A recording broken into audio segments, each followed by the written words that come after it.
SB 106, it involves bonds and surety for good behavior. We're taking this bill up because we hope that it's going to be brief. I'd like to call on Senator Hammer to present the bill. Thank you, Mr. Chairman. This is a bill I'm carrying on at the request of the magistrate judges. Currently, as I'm sure you're aware and other members, magistrate judges can issue good behavior warrants to keep people who may be in some kind of conflict away from each other and keep them out of the court system. Can we get one for the House and Senate? I just had one issued against the Speaker this morning, Mr. Chairman.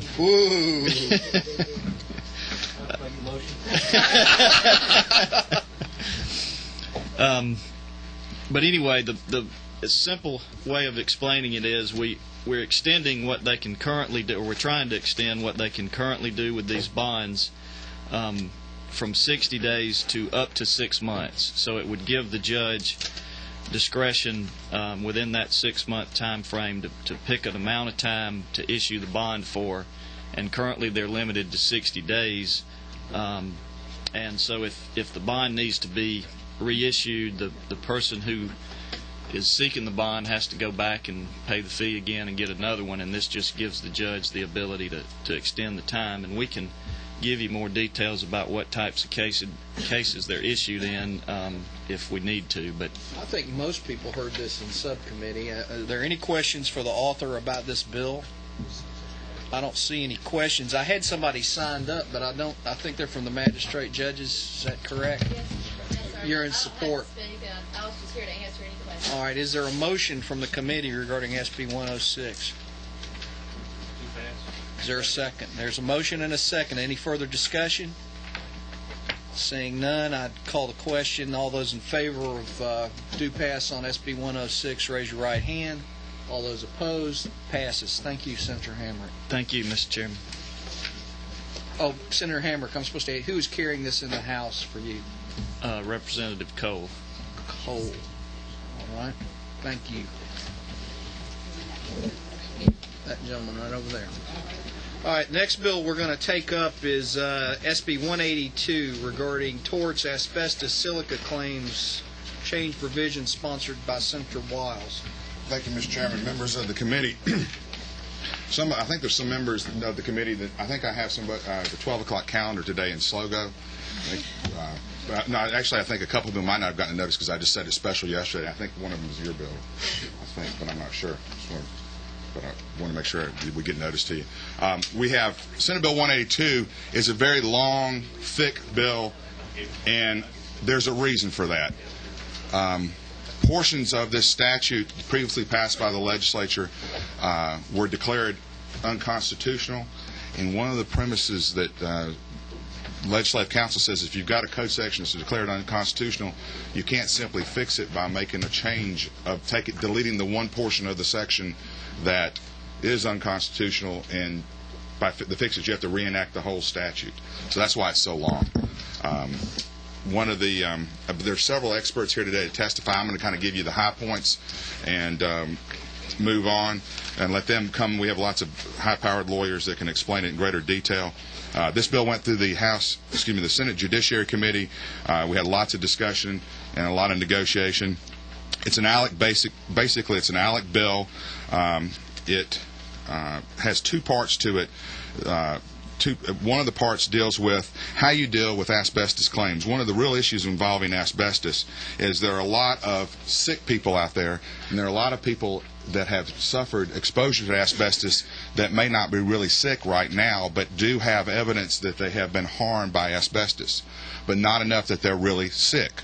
And what has happened is we have hundreds of thousands of cases nationwide in which people that aren't really sick are in the system because of the statute of limitations and because they have to bring the case, but they're not really sick, so the award to them is not very large, and then the people that are truly sick are still in that same pile, and their cases aren't being heard, at the time, they're in that same big pile. So when the case comes to trial, there's not much money left. There's been a lot of bankruptcies. A lot of the companies that were responsible have filed bankruptcy, and this is sort of a way of saying, if you're really sick, your case goes to the top of the food chain, to the top of the court docket, and if you're not sick, your case is tolled until you get sick. And there's a lot of specific information I'll let the experts talk to you about that specify what being sick is based on what your x-rays show, and we'll talk. That's one major part of that, and this deals with the definitions. When we passed the law, it had one way of handling these claims, and what we've done is starting with this new effective date on this law, it won't deal with retroactively, and that's what the problem with the court was. They said the bill was retroactive. A second part of this deals with a manufacturer, and this is the real ALEC part. There's a manufacturer that at one time owned for 3 months a company that had asbestos in its portfolio. This company has been held liable for all the asbestos work of this subsidiary company that they held for 3 months.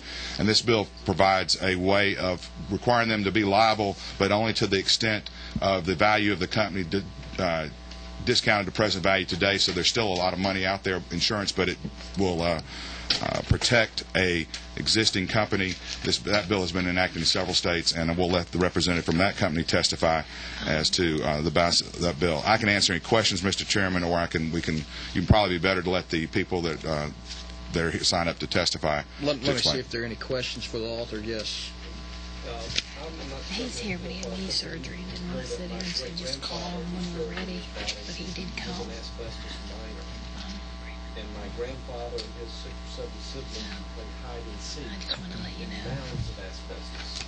And not a single one of them had any illness that would be attributed to them. And does the bill protect people from any type of frivolous claiming that their illness is caused by asbestos? Well, one of the well, in a way it does. One of the things I should tell you is at one point when I was a young lawyer actually represented asbestos companies in the litigation down in South Georgia, and I've sat across the table and I've seen the really sick people, the people that worked in the insulators. We had a lot of very sick people that came out of Brunswick, the insulators, when they were building Liberty ships down there on the coast. And the interesting thing was the insulators didn't get sick because the insulators knew that asbestos could harm you, and they took all the protections, as probably your granddad did. The miners and the insulators knew that you could get sick from asbestos. What people didn't realize is that the people that had casual exposure, if you a little more science, if you were a real heavy smoker and you had casual exposure, could cause asbestosis. Also, there is a cancer of the lungs called mesothelioma.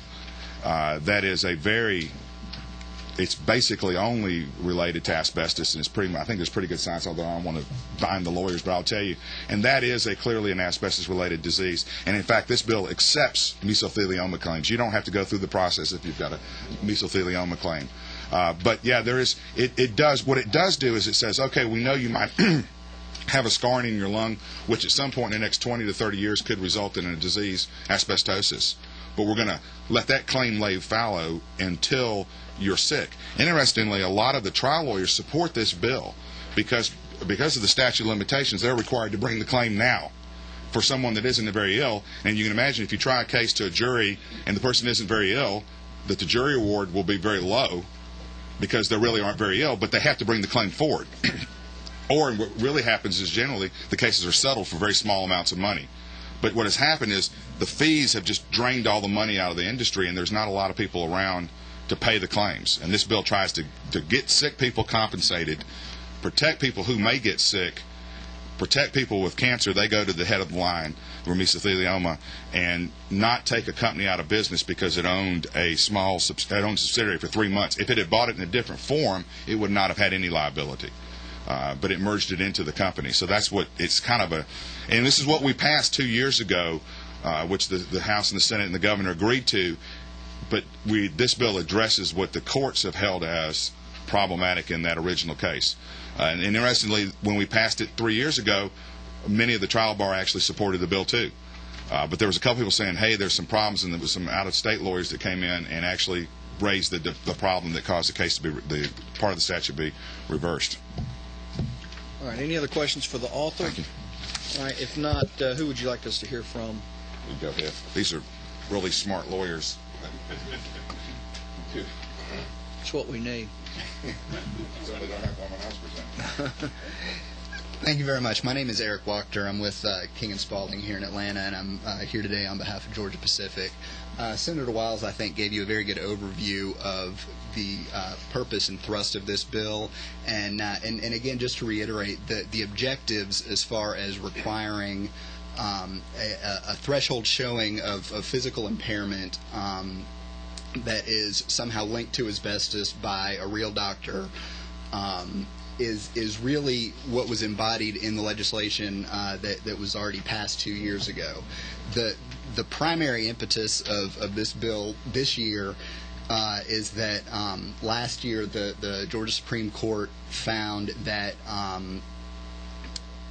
applying to pending cases the requirement that asbestos be shown to be a substantial contributing factor to the alleged impairment worked a substantive change in the vested rights of claimants, because at the time that those claimants' injuries accrued, the standard in Georgia was only that asbestos had to be a contributing factor, and so the change to substantial was found to be unconstitutional as applied retroactively. And so this bill, first and foremost, goes to fix that, basically saying that if your claim accrued at a time when the standard was contributing factor, that's all you have to show. It's a very minimal showing, but going forward, you do have to show that that your injury is substantially related to asbestos. We also went through and in the litigation that led to the Supreme Court decision, there were a number of other challenges, primarily of a due process nature, that essentially said that some of the standards and the medical criteria that were required under the initial statute were too stringent and too difficult for a lot of people to meet for a variety of reasons. And so, taking some of those considerations into account, we've gone through in this bill and essentially softened some of the requirements, provided some fallback mechanisms just to make sure that anyone who is actually impaired with a disease or an injury that can be reasonably linked to asbestos will have a fair shot to have their claim maintained and heard in Georgia.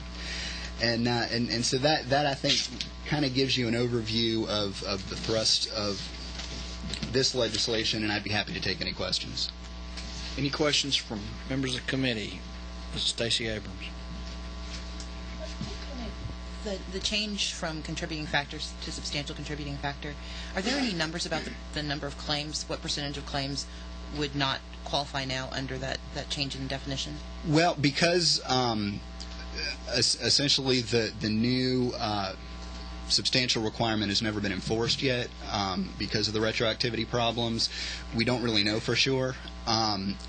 I can tell you that the substantial contributing factor, which was not defined in the prior statute, is defined in this legislation, and it's a definition that is used in asbestos cases in several other states around the country. So it's not something that is wholly made up, or we don't think it's extraordinarily difficult to meet. It's just basically having to show that asbestos, as opposed to something else like smoking or some other chemical exposure, caused the injury. Based on the experience in other states, can you speculate? I think it'd really be hard to say, and a lot of it would have to do with the way that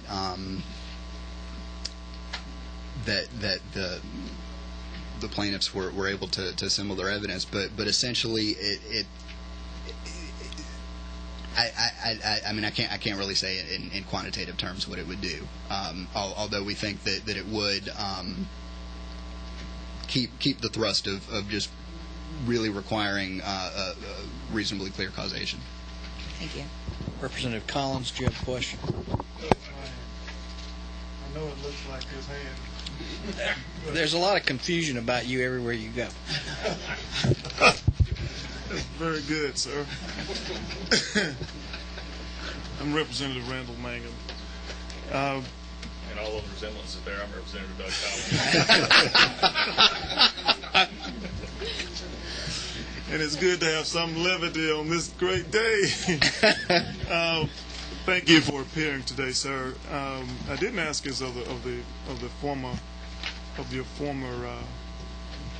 author, Mr. Wiles, Senator Wiles, but did I understand correctly that the Georgia trial lawyers are in agreement with this legislation? Yes, they have expressed that they don't have any opposition. There has been a lot of discussion and negotiation with them, both the first time around 2 years ago and with this bill, and at least it's my understanding that we've come to something that everyone can live with and agree to. And I probably do not need to do it, but the particular case that you were referring to last year, what was that case and what is the citation, if you don't mind? Unless you have a copy of it that I could have and save me the trouble from I my don't paralegal that I have full-time. I don't have a great copy for you, but I can give you the citation. Yes, it's called Daimler Chrysler Corporation versus Ferranti. That's Ferrante. And that is at 281 Georgia 273 or 637 Southeast 2nd 659. Okay. And my final question that you almost, you may not be able to answer, and you may not be authorized to answer, that my colleague prior to me was questioning, and that is the financial implication to the company. Evidently, there is a motivation for you being here before us, representing the people that you represent. Is there some estimation of what you evidently have some claims that you think are not meritorious? And do you have any number? How many of these claims are brought per year, for example, and in the state of Georgia? And how many do you, and you may not be able to answer this question, but how many do you believe that you will eliminate by this particular legislation? Representative, I don't have those precise numbers for you, but I can tell you that the number of filings in Georgia traditionally has been in the hundreds at any given time, or About greater. 100? In the hundreds or greater, over 1,000 frequently.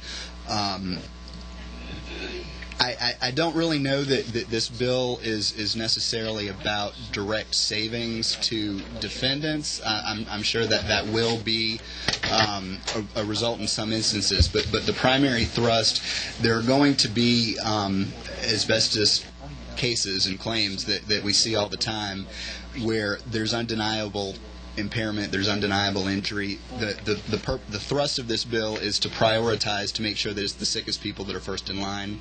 And if you can't meet the standard, if you don't have the requisite level of impairment, the statute of limitations on your claim or your potential claim is told until you do have that level of impairment. So it's really not designed to be throwing people out of court. It's just making sure that before you come to court, you actually do have a level of impairment that justifies you being there in relation to everyone else that has similar claims.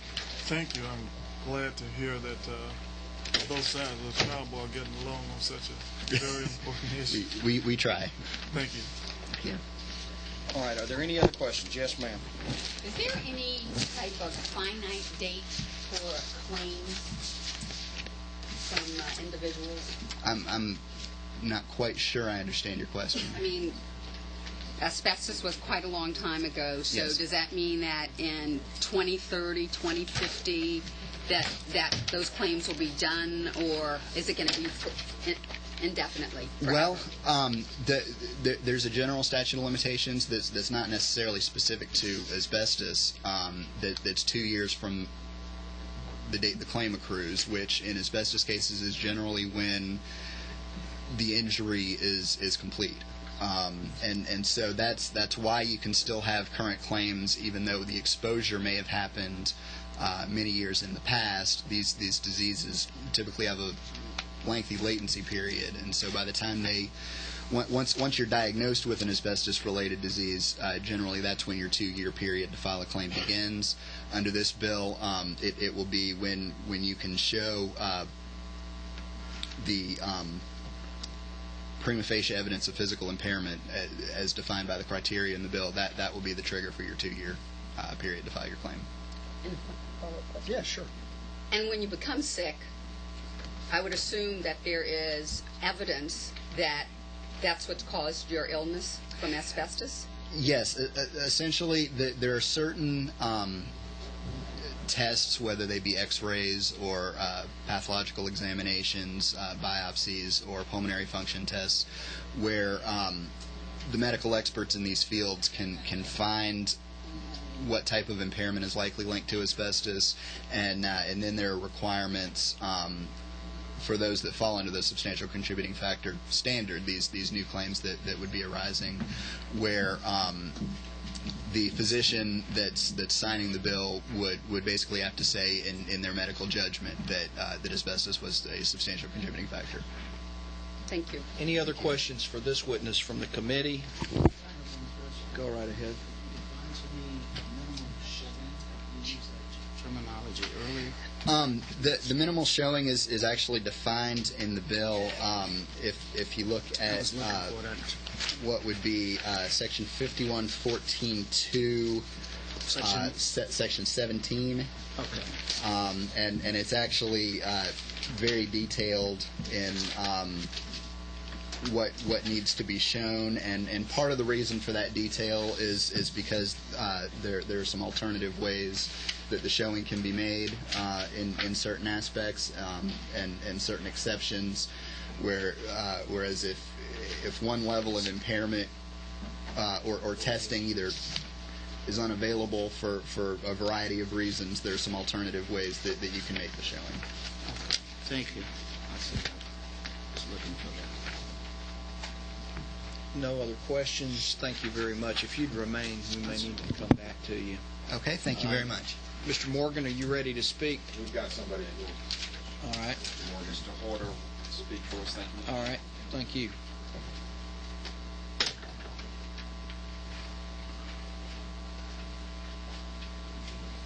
Thank you very much, Mr. Chairman. My name is Rick Horter. How do you spell your name? Horder. Oh, thank you. I'm with the Atlanta law firm of Kilpatrick Stockton, and I'll try to be very brief. I'm really here to talk only about the second part of the bill.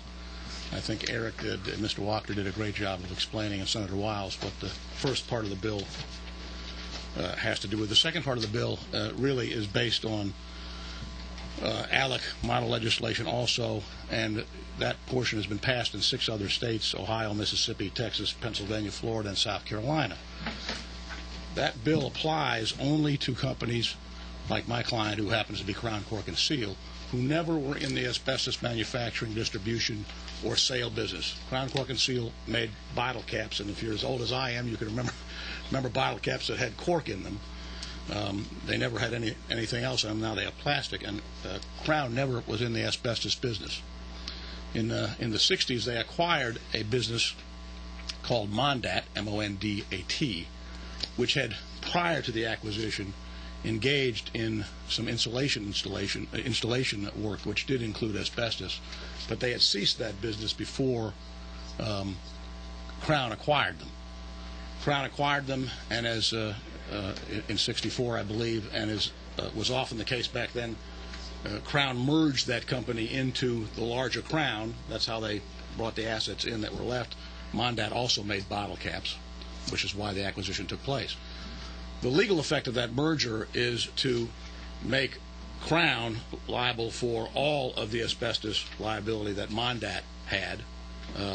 Mondat no longer exists. The company that acquired Mondat's asbestos business has gone bankrupt, as many asbestos insulators, manufacturers, and miners have done. The purpose of the bill is not to stop claims against Crown. What the purpose of the bill is to do is to limit the amount of that claim to the value of the acquisition that was made in 1964 brought up to value today. So if the acquisition in 1964 was, and I don't know the amount was, but if it was $6 or $8 million, there's a mechanism to bring that up to present day value, which might be 60 or 100 million, and to limit that liability for Crown to that amount, which is essentially where plaintiffs would have been left had the merger not taken place. You can, in a corporate way, you don't have to merge an asset into you or an acquisition into you. They chose to do that in 1964 because that was before anybody understood about the asbestos issue.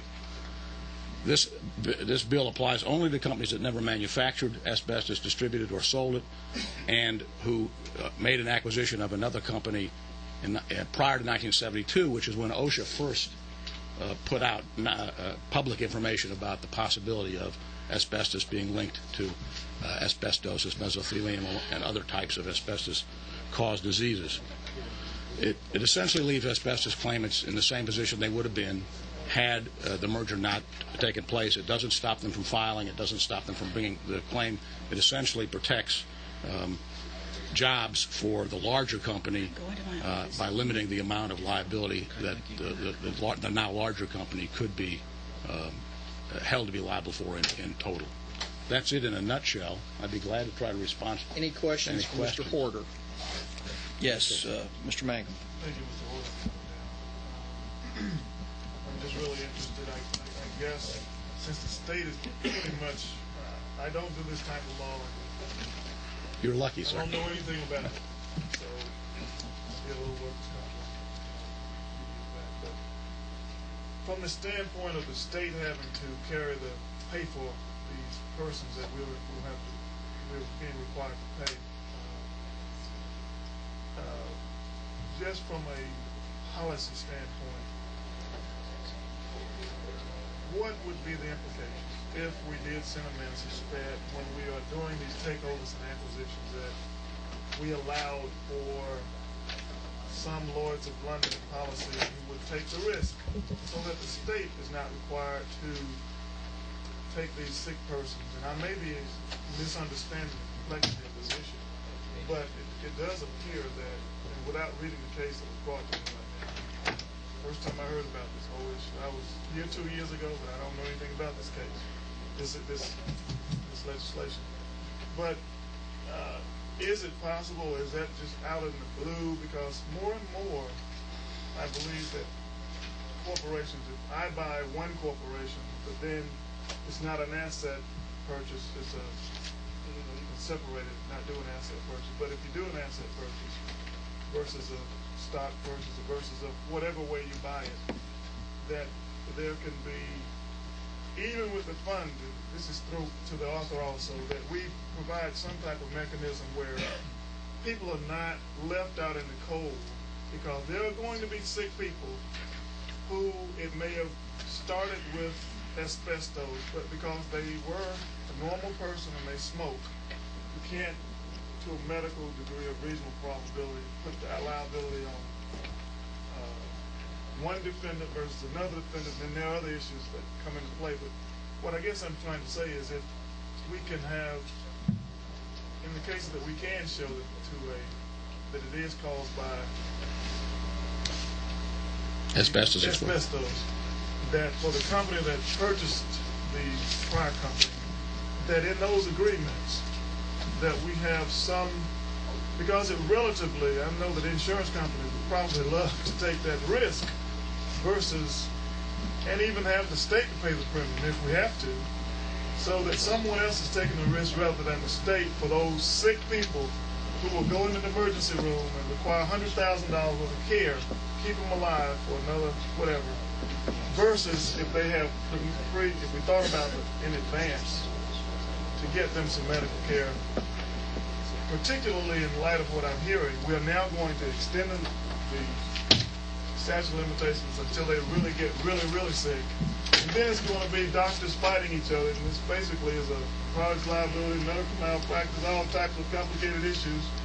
And it's good for lawyers, and you're going to make a bunch of money coming in and have one expert saying, no, it's substantially related, no, it is substantially related, and you're going to have, and I know I'm throwing a monkey in this wrench, and I don't want to submarine your case, your bill, but I'm asking you to let us consider not having the state hold the bag in the end, where it could be in the beginning someone will probably take a small amount of money in the form of insurance to take care of someone who they know. Statistically, I've done a little of this work in a different arena because I know the statistics that insurance companies have. They can tell you who's going to. A lot of statistics are out here, and all I'm suggesting is we can already actuarially determine that some of these people.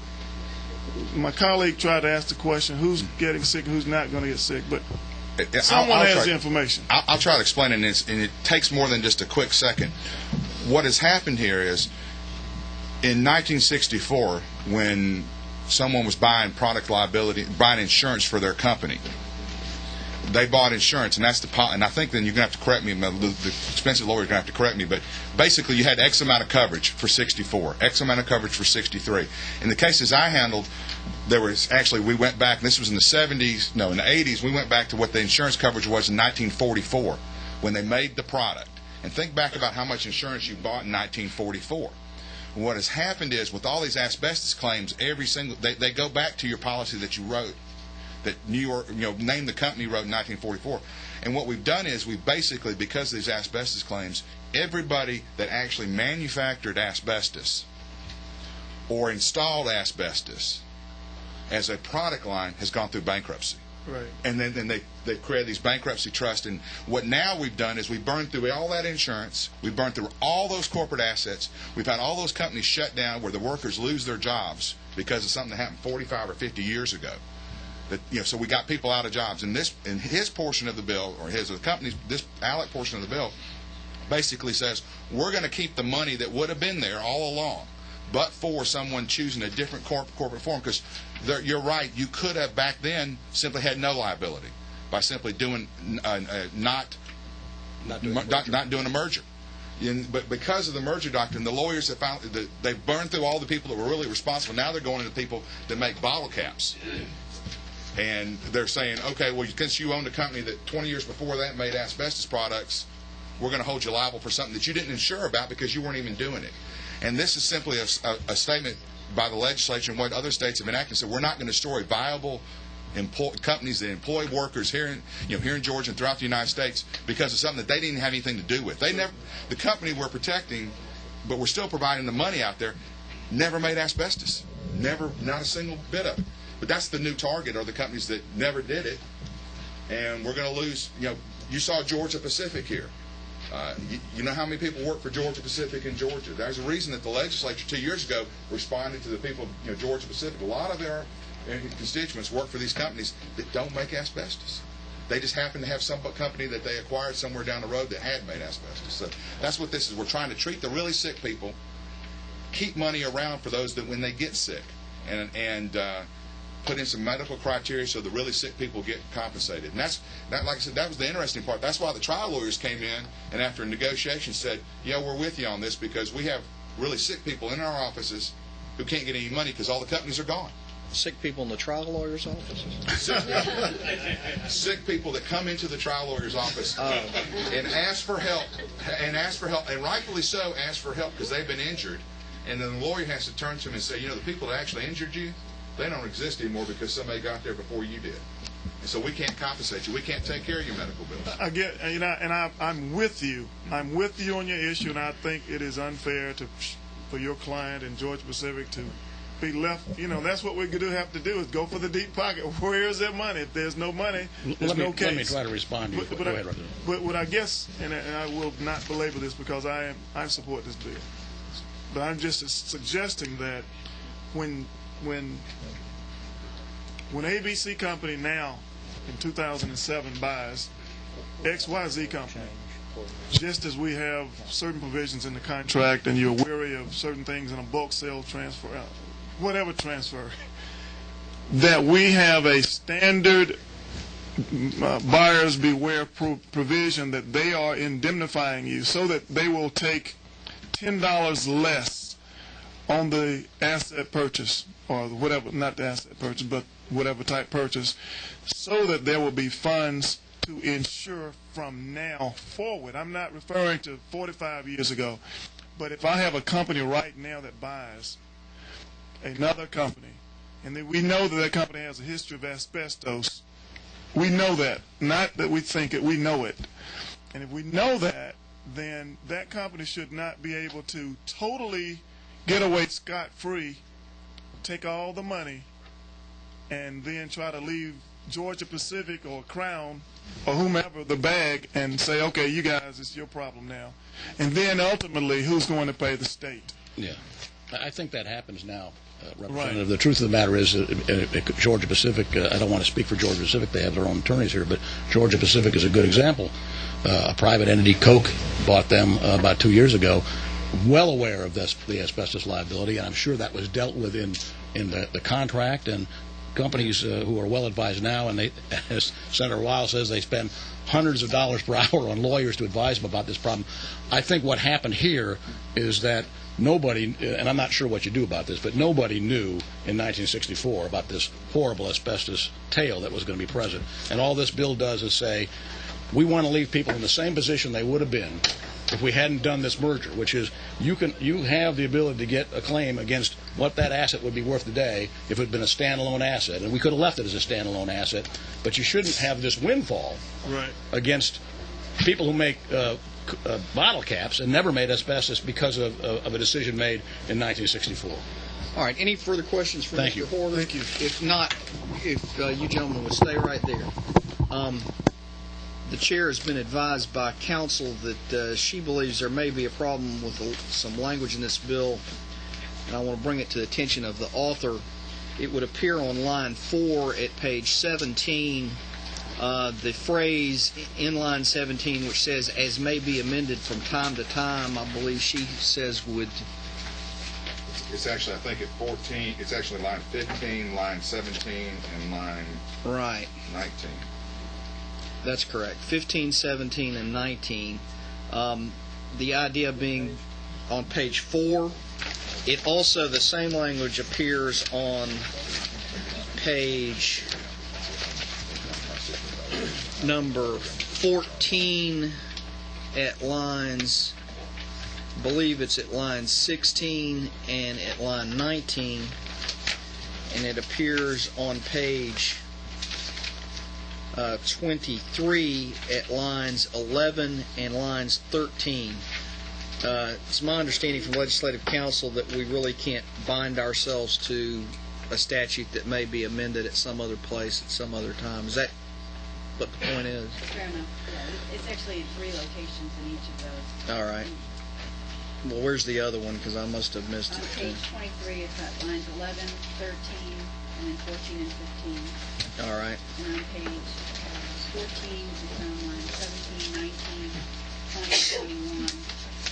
And on page 4, it's on lines 15, 17, 18, and 19. All right. And when you are incorporating law by reference, federal law by reference, it's important to be as specific as possible, and we're told not to draft that way. All right. I'm not going to tell you that it's not in the code.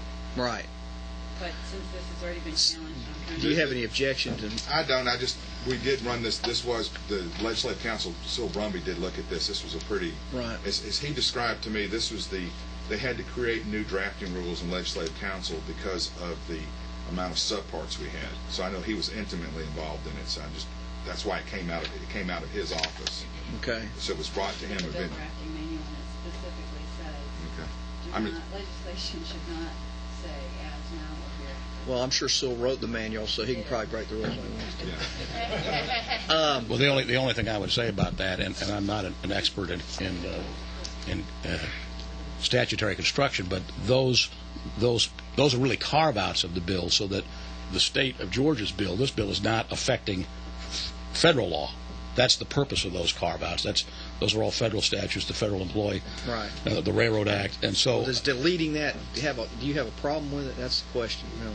At this point, we don't, and we just reserve the right if we go back and somebody comes to us. I understand. If go talk to Sewell about it. Does anybody who's spoken on this bill with this proposition before us, is there some obvious complaint that somebody wants to make?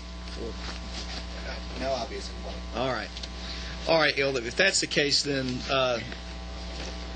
the chair would make a friendly motion to delete those phrases, and I think I'll just direct Legislative Counsel to correct the I think some of them turn into periods, some of them turn into semicolons to make the correct punctuation. Is there a second to my motion? All right, there's been a second, and I think it's being accepted by the author. It'll be accepted with the exception that if we go talk to Sewell and he says no, that's what you need to do, I'll fix it in the Senate. So there will need to be a committee amendment prepared, Jill, if you would do that, and a committee substitute with those corrections therein. And Senator Walls, I certainly don't have any heartburn about these amendments. If there's a problem, just let us know. We'll make sure they come out at another time. All right. Is there a motion regarding this bill? All right. All those is there any further discussion? Seeing none, all those in favor, raise your right hand. Those opposed? All right, passes. Thank you, Mr. Chairman. Thank you. And Representative Ralston, I always say Senator, but it's Representative Ralston, I believe, is going to carry this bill. All right, thank you very much for giving me that information. Okay. All right. You have to have something to do. How about SB 223? Is that okay? Does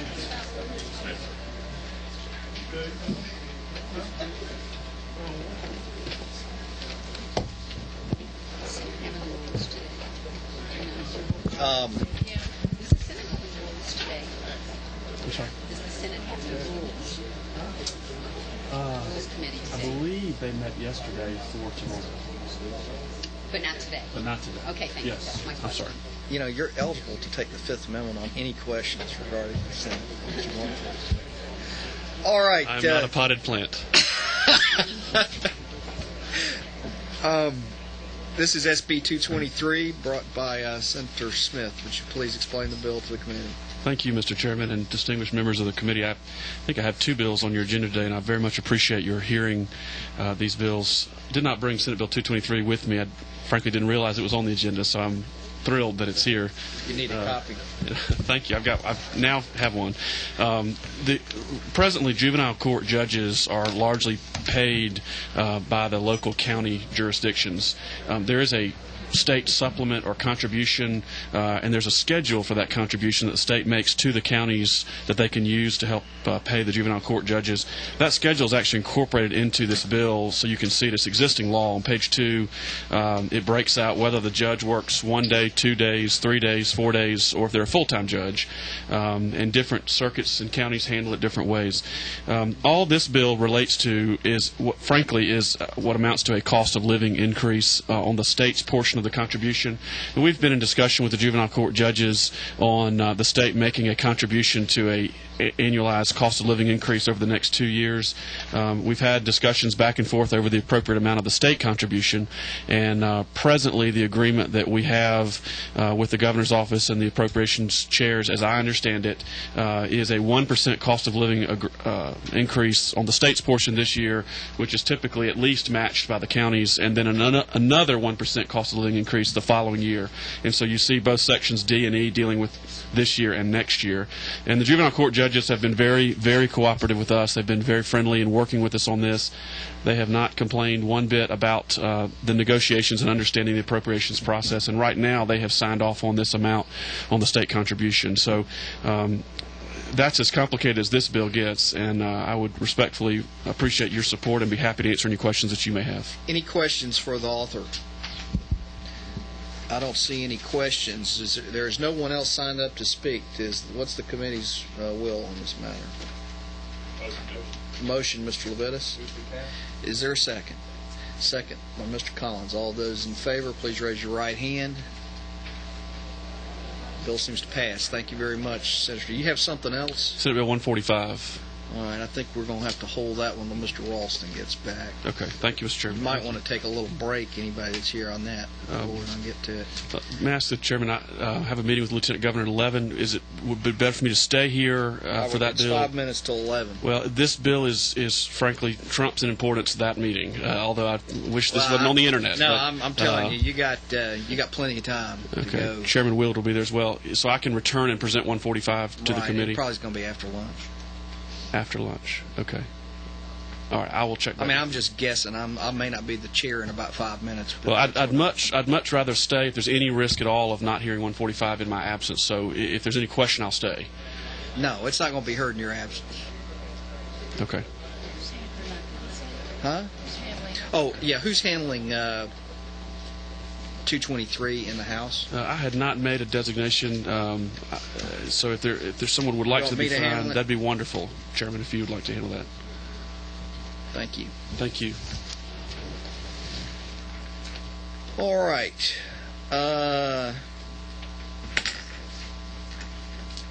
Senator Rogers is here, right? He was.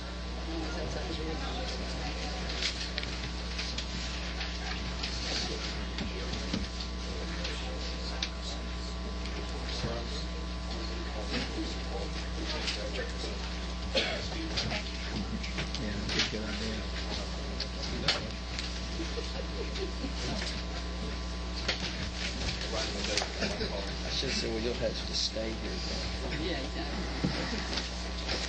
Thank you, Mr. Chairman. Senator Smith is so much faster than Senator Wiles. I was unexpected that was going to happen that quickly, but I appreciate his brevity. I bring before you today Senate Bill 236, which you should have a substitute in your file. Unfortunately, I don't have a copy of that newest substitute. If I could get one, that would be. Here's one. What number was that, sir? That's the Ralston sub, which I have not seen, so I don't want to go by that. My sub would be LC 350628S.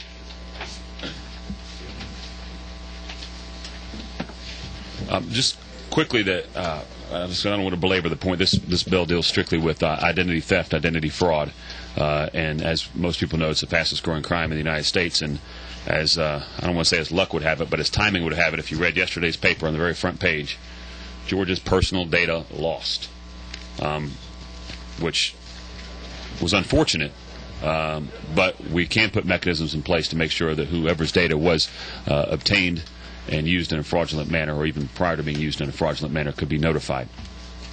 This bill really has three sections. The first section is very simple in that a few years ago we passed a Security Breach Act, which was a great piece of legislation. Unfortunately, it didn't really go to the heart of the matter in including public institutions. If you look at studies of security breaches, you'll find that about 80% of the security breaches that occur actually occur at public institutions or through public institutions, and of course this would be a perfect example right here. So we are simply adding public institutions into that language, and if you'll look with me on page 2, line 1, we create the term data collector, which means any state or local agency or subdivision thereof, including any department, bureau, authority, public university or college, academy, commission, or other government entity, or any private university or college, provided, however, that the term data collector shall not include any agency whose records are maintained primarily for traffic safety, law enforcement, licensing purposes.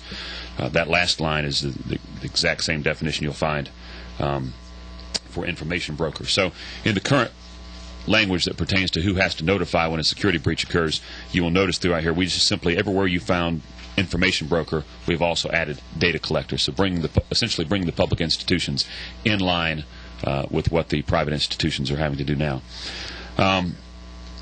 If you'll notice on page 2, line 11, this is a change that has been added since it came out of the Senate. This would not be required for purposes of providing public access to court records or to real or personal property information.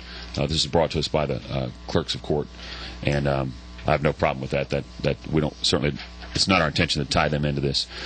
We did add under notice, line 16, telephone notice, so that you could actually call someone. That's what most states who have this similar type of law use, and certainly notifying someone by telephone or written notice seems to be, to me, it would be appropriate. On page 2, beginning with line 21 and 22, we lowered the threshold by which you could notify someone through email or posting on an information broker's website or a data collector's website or major statewide media. And the reason we did that is, as time goes on, more and more people begin to use email, more and more people begin to use websites. So I think it would be appropriate this time to lower that threshold, to use that as a notification. And we haven't run into anyone who has any problems with that. Nothing else in that section changes at all. Again, throughout Section 3, you'll only find wherever you see the words information broker, we simply added or data collector. Section 4 of the bill on page 4 is a rewrite of the definition of identity fraud. At the time the identity fraud definition was created, it was a good one. I'm nothing against the authors who wrote it, but as time goes by, we learn of more ways in which you can be a victim of identity fraud that doesn't necessarily have to do with someone stealing your money. The current definition you'll find in lines 19 through 22 that we've struck through. If you'll notice, it talks about appropriating resources. So essentially in Georgia, to prosecute someone under the crime of identity fraud, they would have to steal your information and appropriate your resources. Essentially, they'd have to steal your money. As most people know, that you can be a victim of identity fraud without having your money stolen. So what we have done is we have created a new definition for identity fraud, and you will find throughout the terms willfully and fraudulently. So we are very clear that a person is doing this in a fraudulent manner, but they're also doing it willfully. On line 27, without authorization or consent, uses or possesses with the intent to fraudulently use identifying information concerning an individual. Line 29 deals with a parent or a custodian who may use a child's information fraudulently. Line 31 deals with a person who may use a deceased individual's information fraudulently. Line 33 talks about creating fraudulent or fictitious information. Over on page 5, again, line at the top, we deal with creating fictitious or fraudulent information to facilitate a crime. Line 6 on page 5 says a person commits the offense of identity fraud by receipt of fraudulent information when he or she willingly accepts for identification purposes identifying information which he or she knows to be fraudulent, stolen, counterfeit, or fictitious.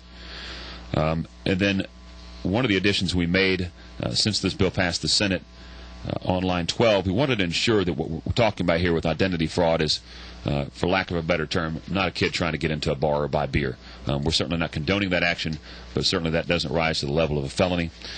So we have added language which I will actually ask the committee to, I found better wording from my friends on the second floor, that would essentially exempt those persons. And as you read it here, I would actually offer an amendment to make that read on line 12 instead.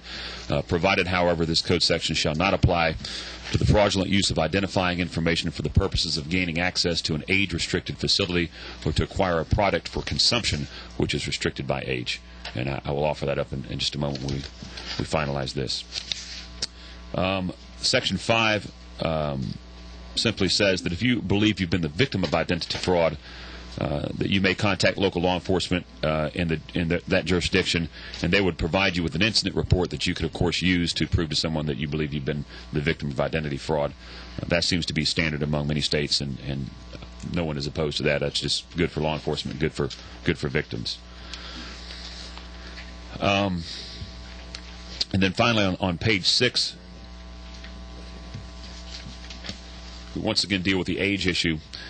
By stating a violation of this article which does not involve the intent to commit theft or appropriation of any property, resource, or other thing of value that is committed by a person who is less than 21 years of age shall be punishable by imprisonment for not less than 1 or nor more than 3 years, or a fine not to exceed $5,000. And again, that deals with making sure we're not taking these kids and making a felon out of them for trying to buy beer. I know that was a lot, Mr. Chairman, and I will certainly answer any questions that any member of the committee may have. All right, any questions for the author? I have a question. Go ahead. And I apologize for being late. We had appropriations, and I had to go to the majority leader's office. There was been some discussion about the private university or college language on page 2. Has there been some resolution of that sticking point? No one has, to my knowledge, I've talked to 1,000 people the last couple of days. I recall that someone bring up that issue. I don't know who it was, and they never offered me any solution. But I will say that I'm not wedded to the idea of it must be in there or the bill fails. Certainly the idea here is to protect information, and private colleges and universities oftentimes take people's information. I think they should be held responsible for protecting it. But I certainly wouldn't want this bill to be jeopardized simply over the private colleges. Has anybody signed up to speak on this bill? Here's the list. Which one is this? This is 236. all right. We got Mike Holloman, and we got Danny Orrock, and Doug Colburn. Benfield's got a question too. Question's down there. Why don't you go ahead and run the meeting? Okay. I saw Miss Benfield first. I'll come back to you, gentlemen. I just have one quick question, and that's page 4, line 28. We have under 18 years old. And I was just wondering why you used 18 instead of 21. I just normally think of a child as someone under the age of 18, a minor child, so I have no problem changing it to 21. And that's just an issue I have. The Georgia Code is replete with different ages for children depending on the offense or the issue, but you do have on page 6 21 years of age. And on line 3. Here we were, again on that one, trying to get to the issue of someone using a false ID to buy beer or enter a club. But I have no problem with changing on line 28 on page 4 that age from 18 to 21. I certainly have no problem with that. Thank you. Yes, Mr. Levitas. Senator, I have also a quick question, but going back to Representative Benfield, I thought the distinction there was that you're talking about folks who are under the custody of somebody else. At 18, they won't be under that custody, so I don't know why you would change that, actually. I might leave that one at 18, but... You guys work it out, let me know. All right, that's fine. my question is also actually pretty quick. I noticed in the Ralston substitute on page 3, what would be new subparagraph number 6 at line 5, the words address or phone number were added after name, and I noticed that wasn't in this sub. Was there a reason? Is that somewhere else in the bill already? It had originally been in my version, and we took that out. I just talked to some information brokers, and they said that would really cause havoc, because many of these information brokers operate on a nationwide basis, and they could not find, except for Washington D.C., they could not find where that language is included in any other state statute. So, in an effort to help them comply with the law, which they want to comply with, we'd like to keep it pretty much standard as it is throughout the United States. We always are looking for ways to add more information, but I wouldn't want this to cause that much trouble. Thank you. Thanks, Mr. Chairman. Yes, thank you, Senator, for this legislation. I know you're aware of the situation. It's just before the time of the registration card. Correct. Would that be covered in section 4 in this proposed legislation here, line 26? That's just a question on section 4. Which version are you looking at? The Ralston version? Ralston okay. Substitute, I'm sorry.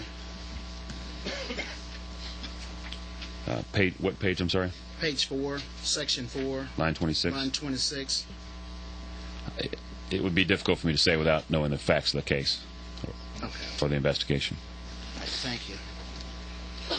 All right, any other questions for the author? We have some other people signed up to speak on the bill. Call Mr. Mike Holloman first. Is he here? There he is.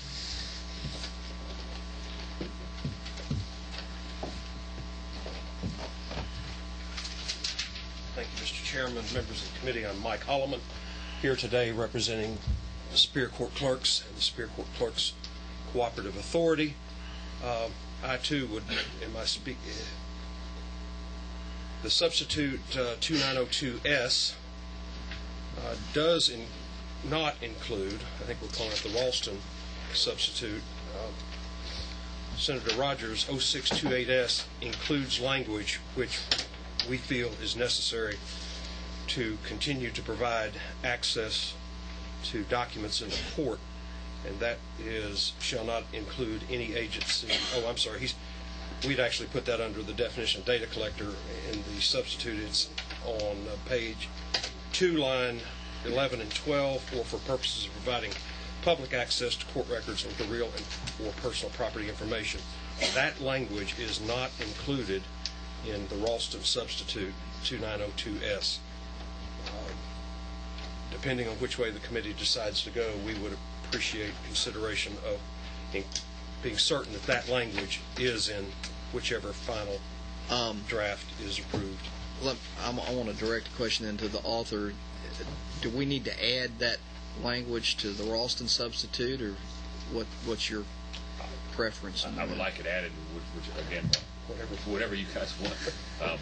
Yeah, it does need to be added, so whichever substitute you go with, I think it's important that that's part of it. Did Legislative Council want to chime in?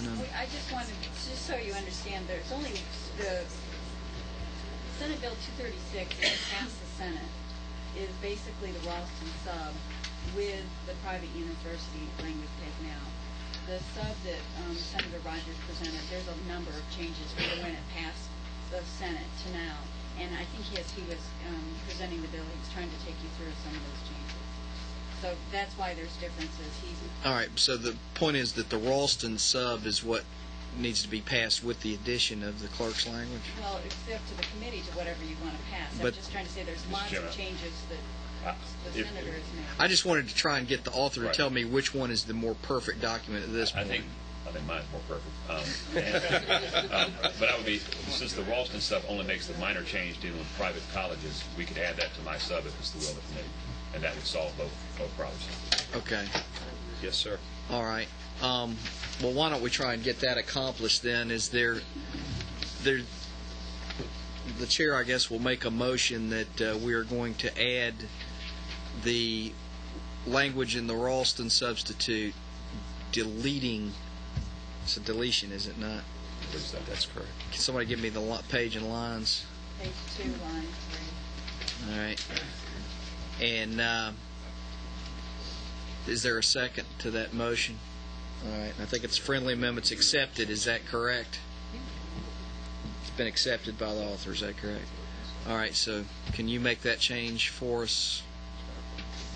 Thank you. All right. So we now know that we're dealing with the senator's 0628S. Right, which has the language that you're interested in, Mr. Hallman. That's Is that correct?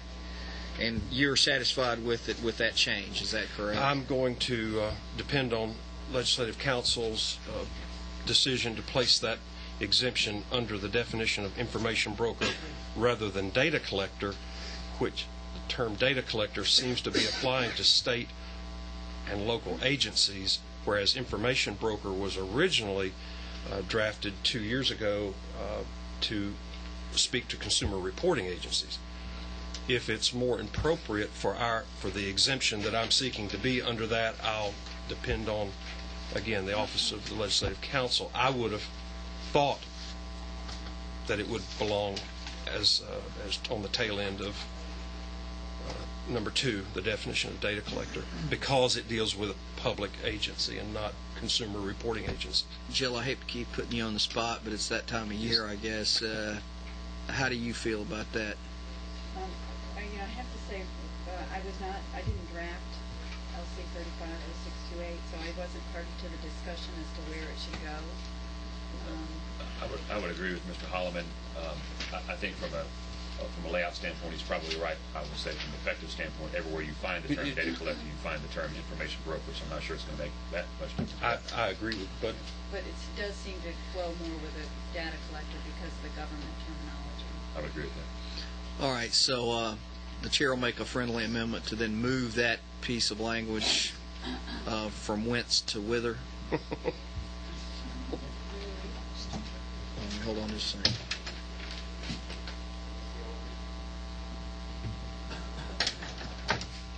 from where? You got to tell me. Oh, I'm sorry. I'm actually sitting here without a copy. On page 2, line 11, the underscored language that takes you through line 13. Move that underscored language up to line 5. All right. And is there a second to my motion? There's a second, and you're accepting that motion? Absolutely. All right. It's accepted by the author. Would you make that correction? We've got a question right here first. Charlize, did you have, Representative Byrd, did you have a question? Representative Mumford, I do. Why is private universities, do they do things differently than public universities? I mean, why should they be exempt? I'm just kind of curious of why. I think Representative Ralston added that in. You might need to wait till his return to get an answer. I'm not sure any of us here know. Is that what you were about? Yeah, I would agree with that. Wouldn't want the process to be slowed, so we could always add that back in if we come to that agreement. Yes. Can I speak Go ahead. Off another group? I think the thought is there are a number of private organizations and businesses that are not included in the draft that gather and collect personal identifying information, including banks, public utilities, and others who are also not in this draft of the bill. And I think there was probably some thought that you're mixing one segment of private industry in with a definition that basically addresses governmental entities. I spoke with Senator Chairman Ralston about that. Representative Collins. My question is to the chair.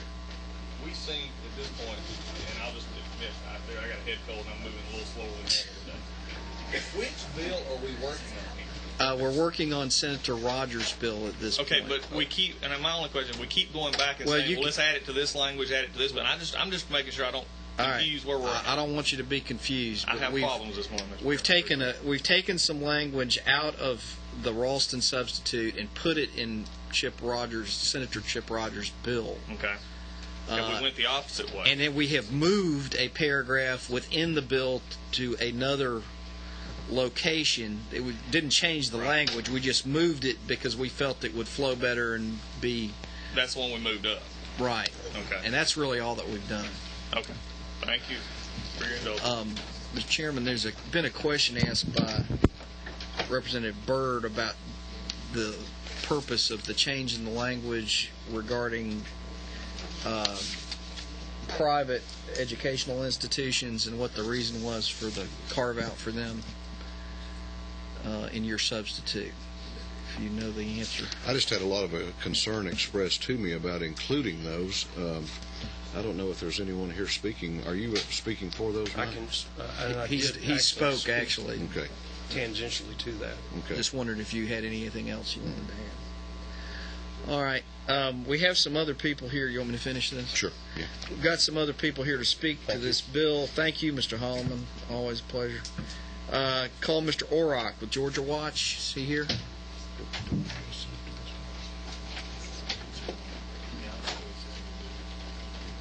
I have some materials I'd like to is it in here somewhere? provide to the committee. Is it in the folders?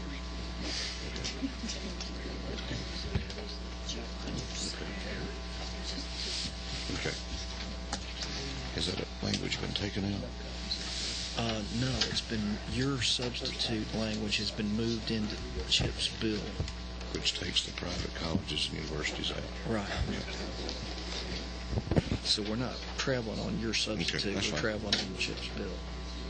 Mr. Chairman, members of the committee, thank you for looking at this bill. I do want to thank the author who we've worked with closely on this bill. Senator Rogers shares our concern about the growing problem of identity theft and very vital records being loose and available for people without scruples to use to their benefit, but in harm of many, many innocent victims. I just want to point out a few things.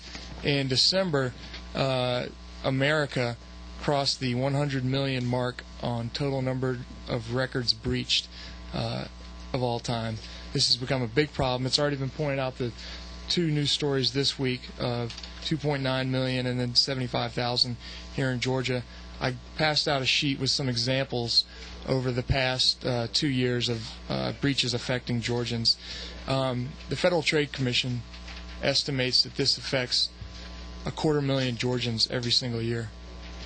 And I just want to express that this is very important, and I think it's important for the Georgia legislature to move forward with this.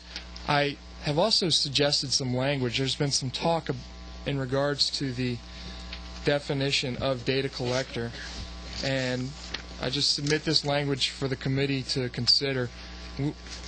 The only change that this language does from Senator Rogers' bill is it adds privately or publicly held corporation that collects personal information as defined in subsection 6.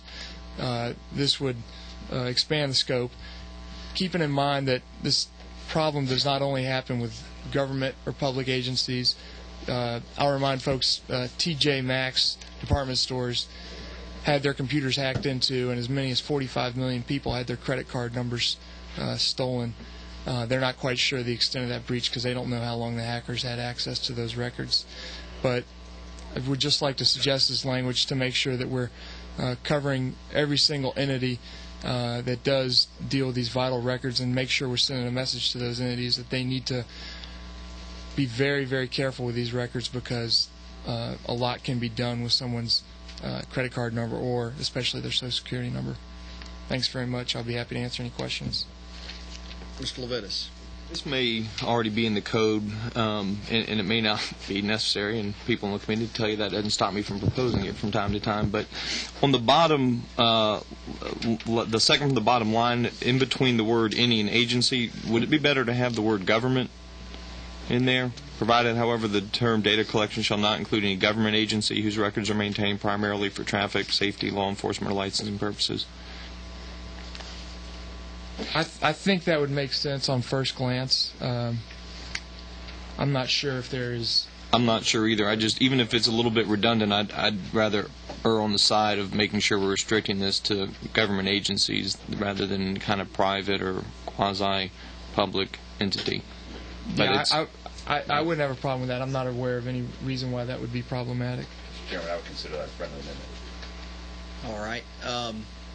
Let me have it make it as an amendment. Then I would move to amend to add the word government between any and agency. Where? What page? Well, now I got to go back to where it is. Page. You got a problem? Page 2, line 4, Mr. Chairman.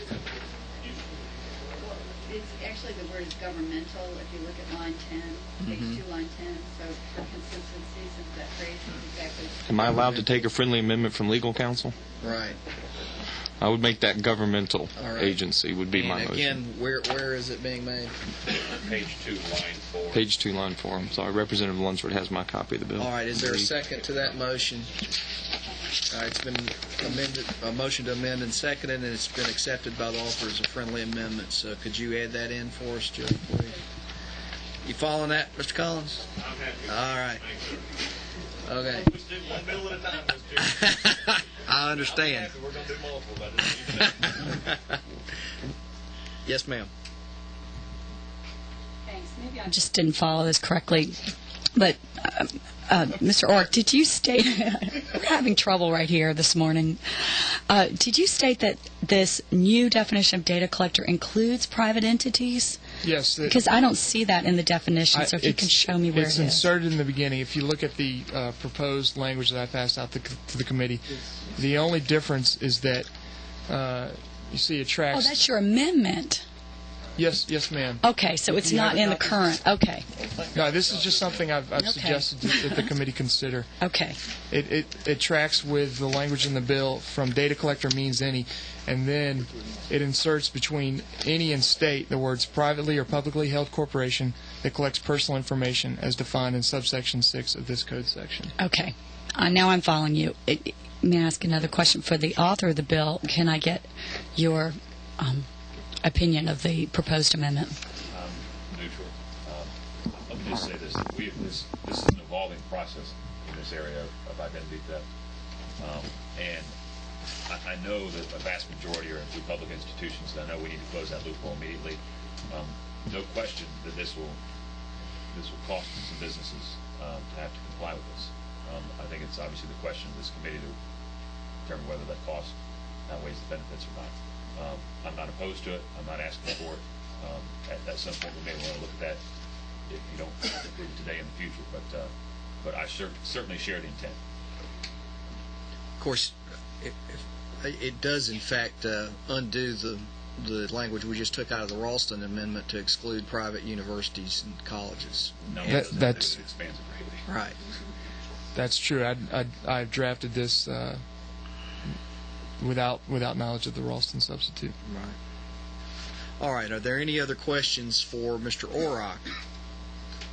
Yes, Mr. Levitas. I'm sorry, I may have missed this in your explanation, but is there a reason that we use the term corporation, which has a specific legal meaning, versus any other kind of legal entity?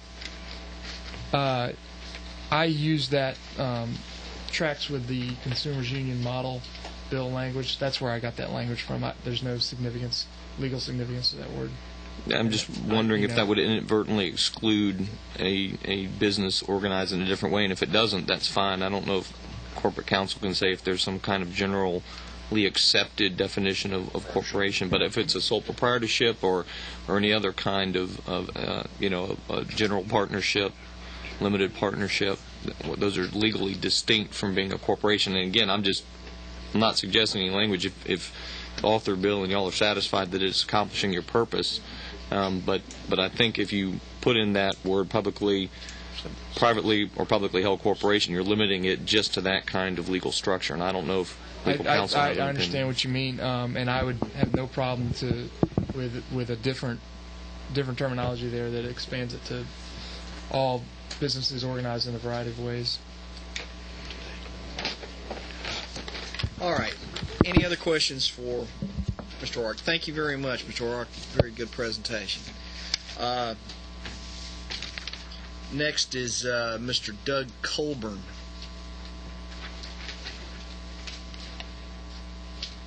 Mr. Chairman, members of the committee, my name is Doug Colburn. I'm the Inspector General for DCH.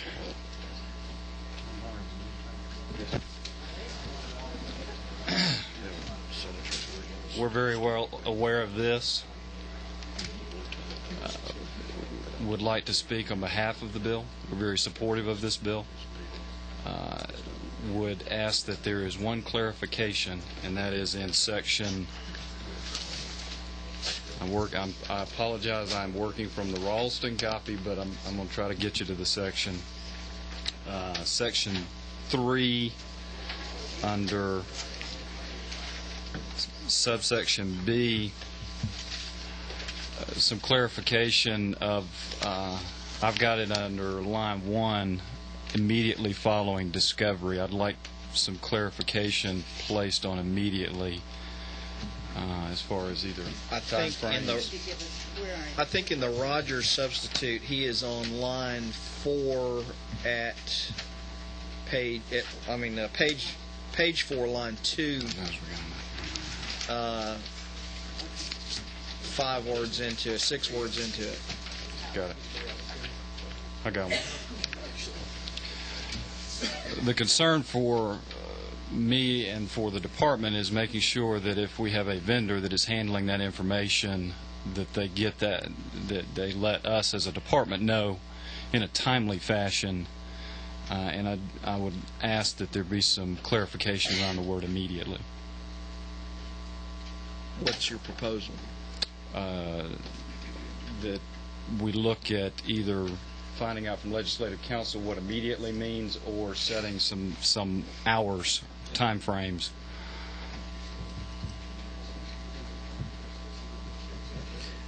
I think at issue, Mr. Chairman, is the fact that this company who held this data waited 7 days to report to them that the data had been breached. That causes concern to them notifying or having it be placed in the newspaper. Well, I certainly, for myself, would recognize that's a problem, but having lost things before, sometimes you hope that it's about to turn up or that it's not really lost. And,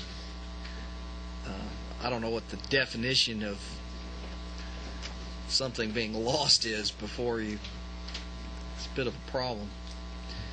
The only thing I could suggest is as soon as possible. I don't know if that may be too wishy-washy. The immediately's got a certain je ne sais quoi. You could say within 24 hours or within 48 hours. 48 hours would be, I think, acceptable. Okay, 24 hours within discovery of breach is fine. Is that a motion? Well, let's just keep it as a discussion for right now. Yeah. Miss Abrams is going to chime in here. Yeah, I know. You're just a law student. She's my counterpart. Still working on it. Very good. No, I would actually suggest 48 instead of 24 hours, simply to echo the point that Vice Chairman Mumford made, which is that there may be a breach that you may not know that the breach has actually occurred, or you may discover the breach and there may be ability to cure it. I just think having a little bit of time to investigate and discover exactly what's happened before making. So let's say that you've got data that you think there's been a breach. You do some investigation, you realize actually there was no breach. I would be reluctant to require that within 24 hours there be notice given if there's an ability to cure before that. So I'm thinking about the city of Atlanta. We've had information that we thought was lost and actually it was just in the wrong file or it was in the wrong place. And sending out a notice to everyone who may have been harmed within 24 hours, whereas within a day and a half we might have figured out, oops, that's not what happened. I'm just thinking about, we're talking about governments instead of, until we get to the corporate section, you're talking about government. I think giving government a little bit of time to actually determine what's happened makes sense to me. I've got a question for Ms. Abrams. I'd like to direct her. The way I read this language, it says it essentially is saying once you've determined that there is a breach. So does it still sort of leave it open-ended? That I assume there's some hours of horror where you're hoping there is no breach, but exactly. That's my point. I don't know how a breach exactly. I guess is it defined? Breach defined in here? My example would be, let's say you've got in your water department, your water sewer department, you've got a bunch of records, and you discover on Thursday afternoon that there seems to be a breach. The language as I would read it would say that at that point you've got 24 hours to say there's a breach. Now, let's say within 36 hours you discover that indeed there was no breach, there was simply a malfunction in your system. You've just notified everyone because you had a 24-hour deadline, as opposed to taking the time to actually ensure, because when you say the discovery of a breach, that means you've discovered there might be a problem. It doesn't mean that you've discovered there actually is a problem. You had any opportunity to verify it. And my concern would be that you're creating a fairly short window of time for a governmental entity to meet this fairly high standard. And so my concern would be that 48 hours gives enough time to discover if there is a breach, to ensure there is a breach, and then to make the necessary steps to cure, or to at least make that notification that's necessary. Representative Collins. The question, and I think for a matter of 24 hours may or may not be the biggest issue here. I think the issue of the breach, as defined in the bill, is an unauthorized acquisition of individuals' electronic data that compromises security, looking for possible, and it goes on here, say good faith acquisition of personal information, those kind of things are not covered. And I understand it, and clearly what you're saying is maybe there's a mishandling of files, or we're not sure, but this specifically says that a breach is actually determined to be an unauthorized acquisition of an individual's information. It's not, well, we may or may not have it, because at that point you're still looking. So, I mean, and that was my only thing. 24 or 48, I think, splitting hairs at that point. But it's, I think what I was saying, the breach, and I think Chairman Mumford as well said, and I'm looking at it simply from the breach is already known there's a problem, not we're still looking for it.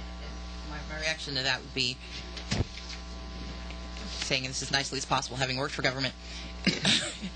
You don't necessarily know that you know. I mean, an unauthorized breach, this could be read in several ways, and having served as a lawyer for government, I know that there are moments where there's the ability to think there's an unauthorized acquisition of data, where it may simply be that somebody doesn't realize that it was authorized. I think giving government an opportunity to cure makes sense, but I'd split the difference at 36 hours. But I do think that a day is an incredibly short period of time in the life of government. I want to ask a question to Mr. Colburn if everybody's through for a moment. I don't want to put you on the spot at all because I know there's probably a delicate situation. Anything that's the headline in the Atlanta Journal-Constitution today is still a little delicate. But, I mean, can you just kind of give us, as a fellow on the ground that's having to deal with this type of situation, I mean, I assume there must have been at some point where, well, we mailed something and it didn't arrive, and, you know, how does that work as far as a breach goes? Right now, it's handled contractually between the department and the vendor. Part of the reason that I brought this language to your attention and wanted to discuss it is not looking at the government agency's response time frame, but the response of the vendor to the agency. And I would suggest maybe a compromise would be close of business on the next business day. What I'm looking and asking the committee for is that we define the word immediately in that specific section of page 4, line 2, that would require in statute that the vendor notify the governmental agency by close of the next business day, so that the agency then can take measures and make determinations on notification for, in our case, the membership. I don't, maybe I'm wrong about this, I'm a little reluctant about the language close of business day because I don't know that some people's business days ever close, which almost puts us back into that 24-hour time frame. All right, is there further discussion on this? Does anybody wish to propose an amendment of any kind to this bill? Yes, Ms. Abrams. Now, Ms. Abrams, I didn't say that to induce an amendment. I just... Well, you know, I'm always hesitant to include language like immediately that does seem to have a je ne sais quoi. It means nothing. So, I would say that I would move that we strike the word immediately and insert instead, with Jill's permission, within 48 hours. Within 48 hours following discovery. I'm not sure if that gets closer. We're trying to figure out what other word needs to be inserted there. All right. There has been an amendment proposed. Is there a second to the? There is a second. All right. There's an amendment and a second. I presume that the author does not accept that amendment. Is that correct? I didn't want to induce a non-acceptance. I was just. I'll leave it to the wisdom of the committee. Whatever you decide is best. All right, discussion. To me means more than quicker than 36 to 48 hours, whatever we're deciding here. But I understand other people may interpret it differently. And it does say from discovery of a breach. Go ahead. Well, wait a minute. I got a question down here. Then I'll come back to you. Okay, I have a friendly suggestion because I like the word immediately as well. What about saying immediately, comma, but no later than 48 hours? So we keep the immediately, but we also set a specific time frame to aid agencies who need more clarification. I'm not a drafter, but my comment to that would be that 48. It seems to me it would make it 48 hours, even though it says it would define immediately as 48 hours. But it says, but no later. Yeah, that's just me. That's my... Mr. Bearden, do you want to chime in on that? Just a comment required. The guy amendment's got a second. That's right, and we're discussing it right now. After discussion, if I want to do an amendment for 24 to bring the scope down, which I think you'd have to do a separate amendment. Substitute. Be a substitute motion. Oh my gosh. I think the way that I would prefer to handle it is let's take a vote on this, and then if it fails or something else, somebody else can make another amendment. I remember one time, one year, this committee sat and started at one place on a bill and amended it all around for 3 hours and came back to exactly where it began. So another parliamentary inquiry, therefore, Mr. Chairman. Yes. Should we start then with the lowest number instead of the highest number? I'm going to take them one at a time as they're offered. All right. Further discussion. Mr. Chairman, I would like to have permission to withdraw my second. All right. There's a withdrawal. Second. Discussion of the amendment with the second. Mr. Levitas. as parliamentary inquiry, is the motion that's on the table now, does that include immediately or with no later than? Is that the motion? I believe that the motion, if I recall correctly, was within 48 hours. And that's all that's there? That's what the motion is. Thank you, Mr. It's been moved and seconded. All right, is there any further discussion? Does everybody understand the amendment? All right.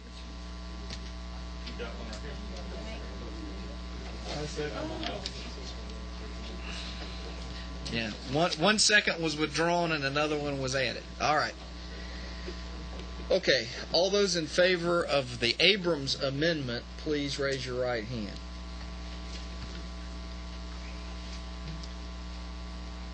All right, all those opposed, like sign. Motion seems to fail. Are there any other proposed amendments? I recognize you. Go ahead. Same location, but we'll put it in within 24 hours.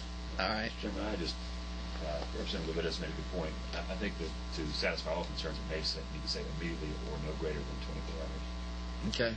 He is a good friend of mine. Actually, I think that was she said that. It was actually Representative Benfield, but my concern was having two competing terms. Actually, I was going to say either one or the other, with all due respect, but just because I think you're putting two different standards in there. Immediately is immediately, and 24 hours is 24 hours. So I would say we need to choose one or the other. Comment would be within 24 hours.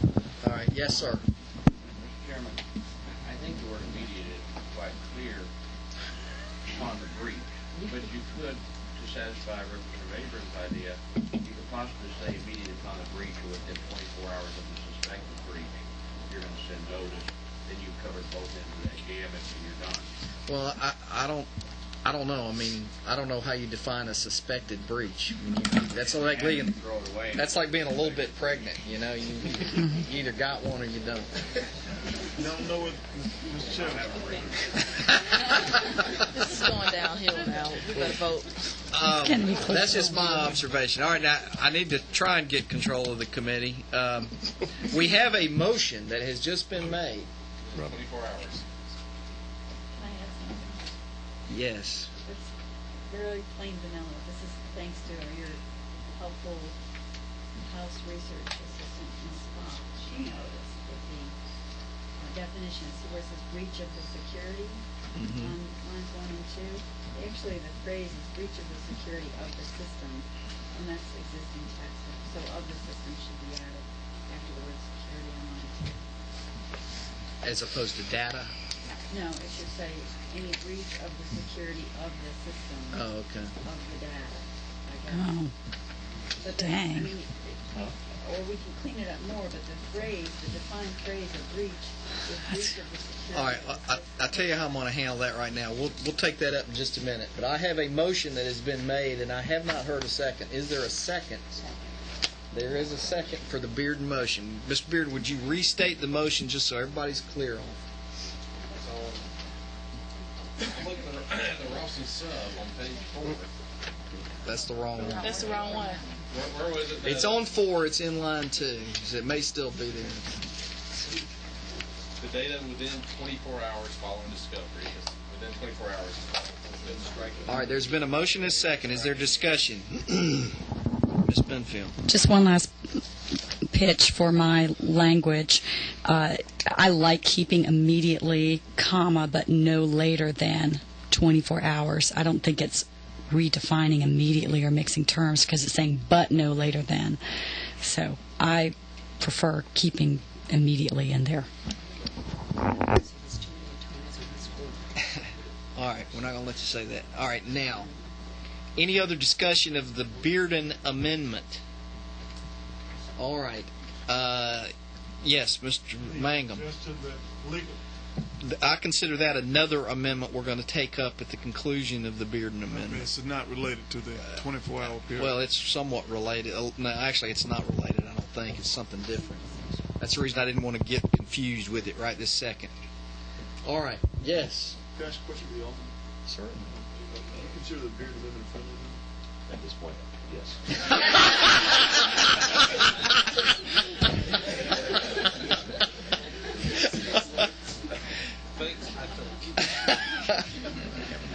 All right. may be a friendly amendment, but I did not hear the author say he was accepting the beard amendment. He's accepting it. All right, it's been accepted. No need to take a vote. All right. Now, are there further amendments that the committee wishes to make to this epic piece of legislation? All right. Now, Ms. Travis, did you want to restate your concern? Because Well, everybody keeps talking about the breach, and that's the timing of this. And breach is a defined term. It's on page 1, line 19. And the phrase is breach of the security of the system. But when you get to page 4, it just says breach of the security. It's missing the last 3 words of that defined term. So should it say, should system be substituted for data, or are you saying that both should continue? Mr. Chairman. Mr. Chairman. I think that actually you don't need to do that. I think you get rid of it. All right, so Instead of saying, of the data, you'd say of the system. yeah. All right. Clarify what it is, please. It's on line 2. The 1, 2, 3, 4, 5, 6th word over would be changing system to data. I mean, data to system, rather. All right. I saw some hands down here. No. All right. Are there any further discussion that anyone wants to make? Is there an amendment that anyone wishes to make in light of Ms. Travis's comment? So moved. Who was that? Ms. Abrams made an amendment. Is there a second? Second. Accepted. No need for a vote. Mr. Rogers wants to go to lunch. All right. Is there any other discussion of... No, sir. Every time I can recognize. I think that time is nigh. Make your motion. Mr. Chairman, I'd like to make a motion that we do pass Senate Bill 236 as amended by the committee. I assume it may be by committee sub. Is that correct? Is there a second? Any further discussion? Hearing none. All those in favor of the motion do pass by committee sub. Raise your right hand. All those opposed, like sign. Motion passes. Mr. Chairman, thank you for your support and your indulgence. Roger Suggs, Elizabeth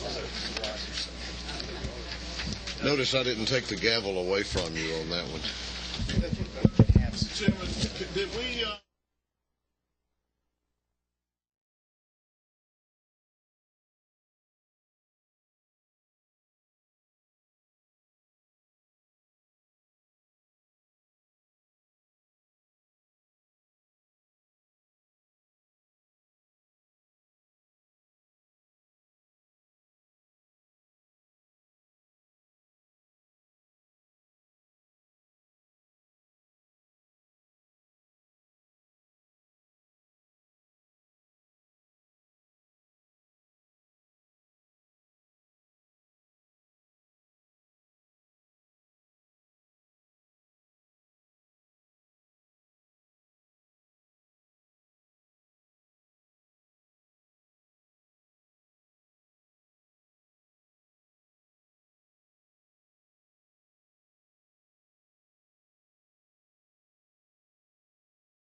sentencing phases, or even crimes that were committed between now and July 1st. They want to be very careful not to let the repeal of those subsections act to keep a jury from being able to render life without parole before this takes effect.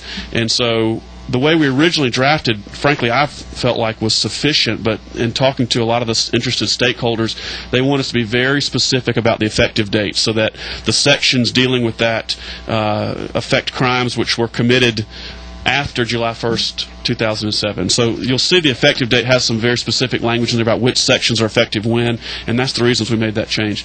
The other thing that came up in Senate Judiciary was that Georgia Association of Criminal Defense Lawyers made an argument that under the current mechanism, when a jury is charged in the sentencing phase, there is very clear certainty that their option is to render a recommendation for death, which would have to be unanimous, or for life without parole.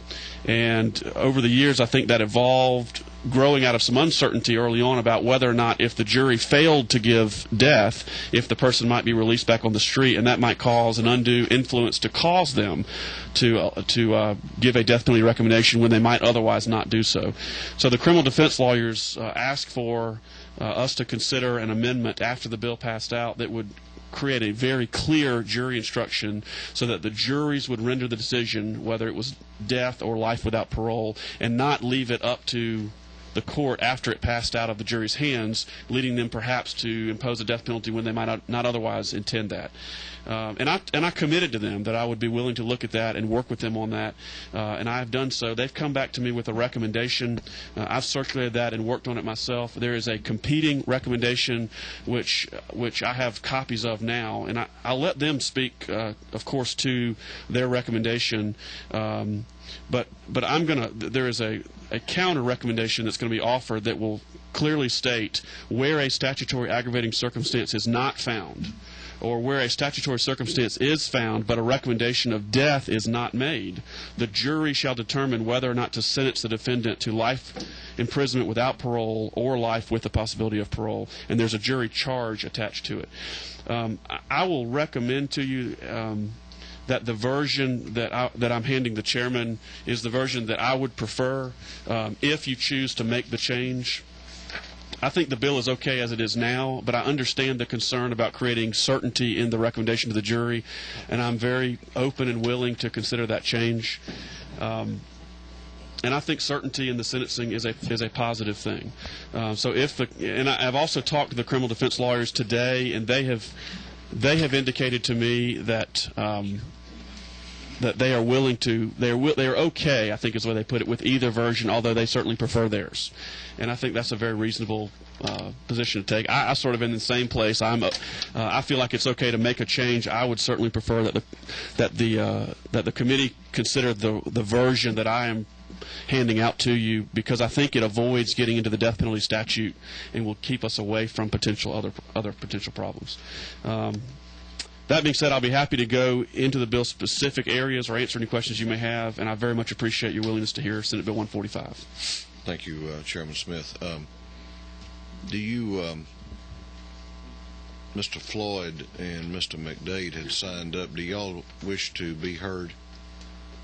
Only if it's a pleasure of the committee member and the chairman to answer specific questions. Okay, that's fair. All right, let's stop here and take questions for the author from the committee. Representative Levitas. Thank you, Senator, and thanks for bringing this bill. I know that the defense lawyers will be up here to explain their position, but before they come up, can you just tell me, in your own words, or tell the committee what the differences are as you see them between what you're proposing and what they're proposing? And if you can't, that's fine. I'd just like to have some idea of what the differences are. I don't have a copy of theirs in front of me. What we've tried to do with the sort of counter response to what they want to do is address their concerns, but put it in a very limited way so that there's clarity in it. That's the version that I've proposed as a response. I don't. Mr. Chairman, I can wait until Ms. Michaels or Ms. Martin, either one. That's fine. Yeah. That's fine. Thank you, Mr. Chairman. It's fine with me. Sure. Okay. I think I can answer that question. I worked through some of that language yesterday. The bill as written that you're considering in the area of the death penalty. Chairman, I can't hear him. In the area of the death penalty, would, if the jury does not vote for the death penalty unanimously, then the decision on life without parole or life would revert to the judge under the bill as it is written. Under the either amendment or either proposed new language, it would maintain the status quo. That is, if the jury is unable to reach a verdict as to death or votes against the death penalty, they then would be able to consider life without parole or life.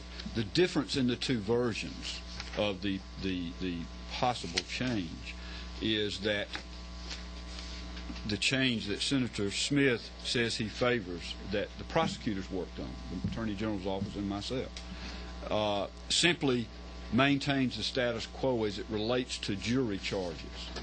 Their jury charges add some things that are not in current law. Our jury charge proposed language simply tracks the current 171031.1 language that defines life without parole and life. That's the difference. Sure.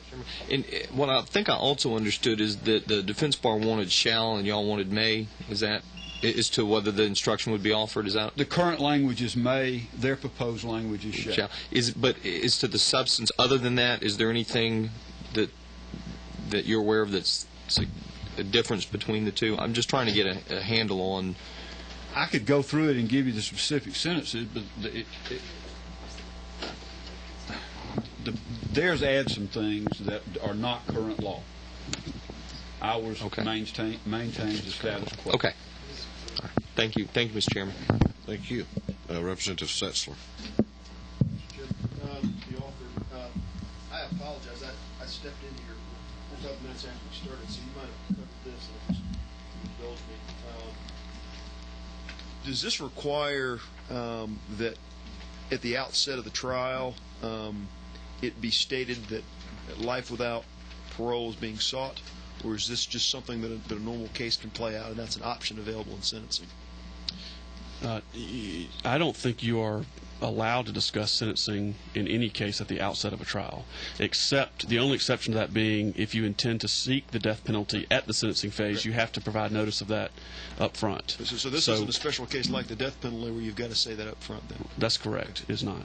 Does this require there to be findings of aggravating circumstances to sentence to life without parole, or could a murder without aggravating circumstances still, under this structure, bring life without parole?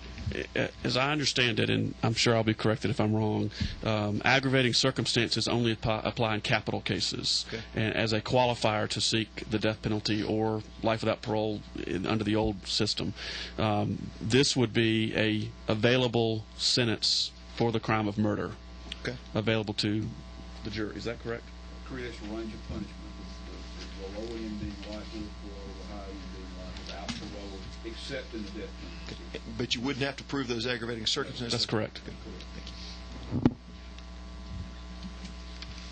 Okay. Representative Collins. Thank you, Chair. Thank you, Senator Smith. Just a question for you. Is this, and I know there's been some conversation on both sides concerning this, do you feel like your proposed amendment would satisfy the Supreme Court decision in Schaefer? I do, and that's one of the reasons why we've been trying to really vet this as much as we could. And this morning, the Georgia Association of Criminal Defense Attorneys indicated to me that they were okay with my version. Now, I would actually make one very minor technical suggestion to my own proposal, and that is if you look where it says where a statutory aggravating circumstance is not found, or where a statutory circumstance is found but a recommendation of death is not made, it says the jury shall decide whether to sentence the defendant to life imprisonment without parole or life.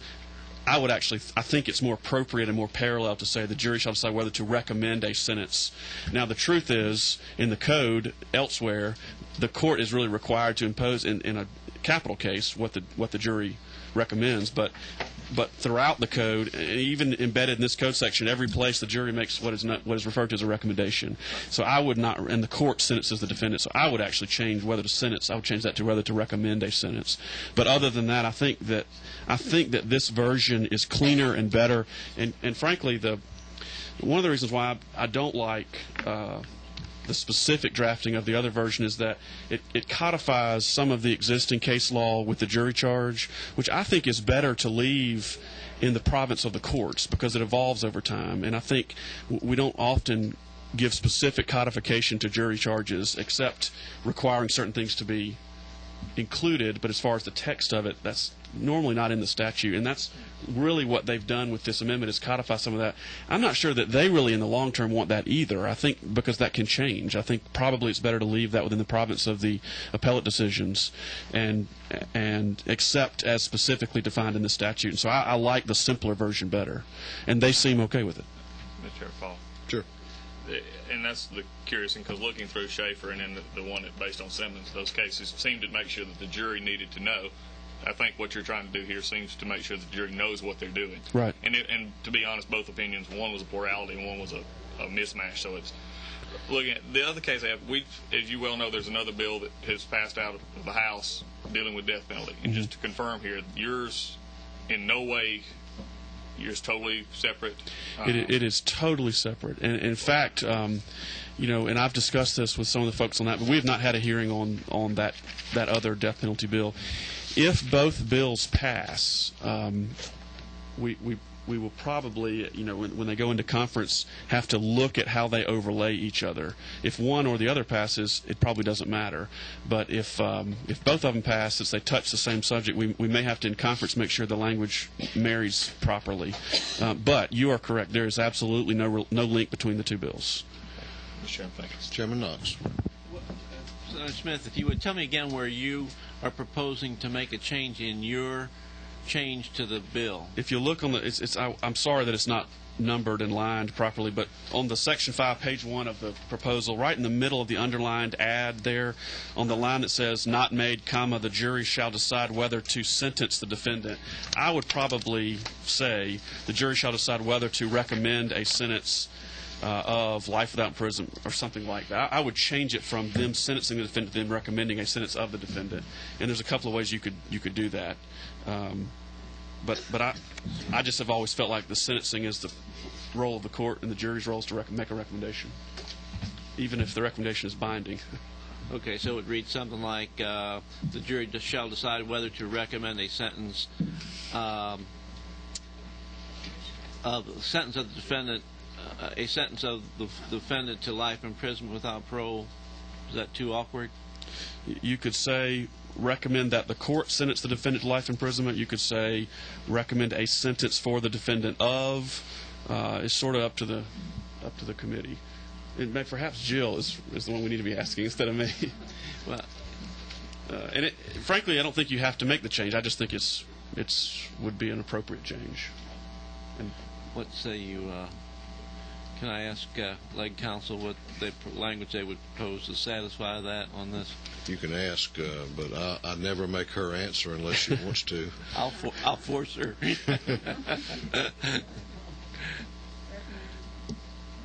recommended to the court, isn't it? Recommended court sentence the defendant to life imprisonment. We can come back to it. I have another question, if I may, Sure. Mr. Chairman, in the meantime. With respect to the proposal about the jury instruction center, yes, and your opposition to that is that those are best left to the development of case law rather than to codification. My question about it is this: that we had a bill passed through here. I believe it passed through here recently about, or maybe it didn't. I can't remember now. But anyhow, it was to require that defense counsel make a objection to any errors in the instructions to the jury at the time the instructions are given. And there was some discussion about whether that was the thing to do or not, because it could be that all three parties in the court are wrong about what the law might be, and that's somewhat to do with the fact that it's based on case law, which is always not always as clear as we'd like for it to be. That being the case, if that bill had passed, would you still be opposed to having the codification of the instructions with respect to this law? I would, because in a death penalty case, there are pages and pages and pages of instructions which need to be given. None of those are in the code, and I don't think you want to put 30 pages of instructions, jury instructions in the code. The bigger issue is simply this: the concern that was raised by Gachtel in the committee was that they were very worried about uncertainty in the jury's minds when they make a recommendation, and allowing the thought in their mind that the court might impose a life with parole sentence and release this person on the street, and therefore that might lead them to go ahead and render a death penalty recommendation.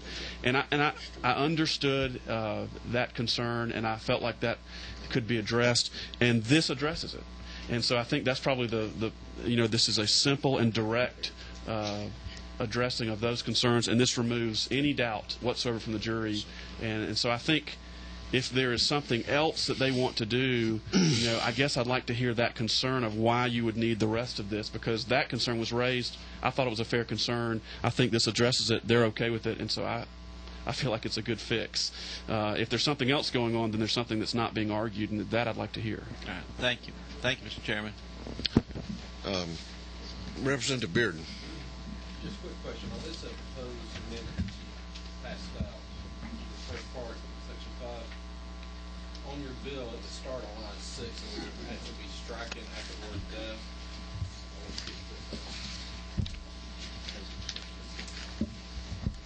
Well, yeah. We'll have to, because we've got to be out of here. I mean, the 17:10:31. So I thought we'd go till about 12:30 for lunch. No. Reconvene in another venue at 2. Yeah, it would. I guess the motion would be, if it was made, would be to either strike. The only changes that are occurring when we replace that would be actually on line 6. What? On page 4 of the bill. Well, because you're striking where a sentence of death is not recommended by the jury, the court shall sentence the defendant to the imprisonment. That's provided by law. That's really the only thing that's being stricken out. Then your amendment's going in. You're also changing subsection B on line 14 through 18. The same section, same page, just right down below it. That was the previous mechanism, allowed the jury to decide no on death and then send it back to the court, and the court decides life or life with parole. So that gets struck too, and this time. I was looking before we got to subsection B. Yeah, that's correct. A. You're right. That's what I was looking at. That's correct. Okay, thank you. Yeah. Any further questions? All right. Senator, you can remain where you are. I'm going to ask Mr. Floyd if he would to vacate, or you can vacate, Senator Smith, whichever you're more comfortable doing. I'll just slide over. Yeah, that's good. Both of you? I don't think I'll let Jack go. Jack Martin. Come around, Jack. Thank you, Mr. Chairman. We had a lot of questions about what y'all's position is, so now I guess you're going to tell us about the differences in the version, right? Well, yeah, I will. I'm Jack Martin with the Georgia Association of Criminal Defense Lawyers, and Chairman Senator Smith is right. We've had a lot of discussions about this, and he has been very receptive and understanding and has taken time to talk with us about it. And I will say at the outset, when he says we are okay with the language, he says, that's right, we are okay with it. We thought that our language was better, but everybody has their opinion. I cannot sit down without saying that the official position of the Georgia Association of Criminal Defense Lawyers, my board would fuss at me if I didn't say this, is opposed to this idea, is opposed to the notion of creating a life without parole sentence that can be sought on a murder case, and therefore the concern is that this will be used as a hammer to force people to plead to life sentences in murder cases, which are really voluntary manslaughter cases or cases which would be resolved in a different way. But Senator Smith is correct. There is not a unanimity in our association on this issue. There are those who believe it's not a bad idea to allow this as a possibility. Let me just say what our concern was, and it is a good concern, is that what was the problem was, as the bill was originally drafted, a jury in current law, a jury now says you give a death penalty, life without parole, or life with the possibility of parole. So the jury knows what's going to happen to the defendant when they render their verdict. As it was previously drafted in the current version of the Senate bill, what would happen is the jury would say you can give death, but if you don't give death, it's up to the judge. So the jury is left to wonder what's going to happen. And some jurors think a person gets a life sentence, they get out in 7 years. Any of us who do this know that doesn't happen. So a lot of jurors think that. So the fear was that if we did the way the Senate bill is currently drafted, jurors would impose a death penalty when they don't want to, merely because they are fearful that the person would get out. The amendment that Senator Smith talked about corrects that problem. The jury will now know that they have the option to impose life without parole. It corrects that problem. My suggestion, and I would say two things. I do believe the current law does say may instruct. Judges always give that instruction. I see no reason why we shouldn't make it mandatory and shall instruct, because it makes it clear in the law that the judge needs to tell the jury what life without parole means and what life with a possibility of parole means. Life without parole means you will serve to the last day of your life in jail. Life with the possibility of parole means that the parole board will have some discretion as to how long the person. So why shouldn't we require the judges to say that? That's a small point, because judges are uniformly giving that instruction, but I don't see a reason why we shouldn't say shall. My instruction, I know Mr. Floyd didn't mean this, it's not an incorrect statement of the law. My instruction is a more elaborate instruction, which is a correct statement of Georgia law. It talks about the burden of proof. It talks about what the process whereby the jury should proceed to reach one of these verdicts. You're right. It is a jury instruction I would request as a defense lawyer. I would believe it ought to be in the code. But if what we go with right now is what current law is, as Senator Smith said, I'm okay with that. That's all and I do think it does solve the problem that the Schaefer and the Simmons cases present. The United States Supreme Court in South Carolina, where there was requirement of life without parole, and the jury wasn't informed of that. The Supreme Court reversed 2 cases out of South Carolina until they finally corrected their law. So this avoids the instruction that is proposed by Senator Smith does avoid that problem. I showed Jill where the word recommendation is made elsewhere in the statute, and it says they will recommend a sentence of death. Maybe if we want to change that language that we have where we will be sentenced the person, I should say they should just say whether to recommend a sentence as a sentence, or recommend that the defendant be sentenced to life imprisonment. That's the way it's proposed elsewhere. I always thought that was bad drafting to start with, because it's really not a recommendation and it has the potential to confuse jurors. But I will tell you, in every case, a judge will instruct the jury that they're bound by their recommendation. If they didn't instruct that, they'd probably err. And every lawyer will tell the jury that. So those are my only comments, unless there's any questions. Like any person, I like mine better, but I'm satisfied with what Senator Smith has proposed. It does correct the problem that we raised with him in the Senate. Representative Levitas. Mr. Martin, is it reversible error, and I'm asking this, I don't know the answer to it. I know you're supposed to know the answer when you ask a question as an attorney. Is it reversible error if the pattern charges that you have now are not given by a judge? I don't know if that case has ever been tried, because the judge has always given that. Yes, it would be reversible error for the jury not to know what the consequences of its sentence are. At least I would argue that under Simmons and Schaefer. Let me ask one more. Sure.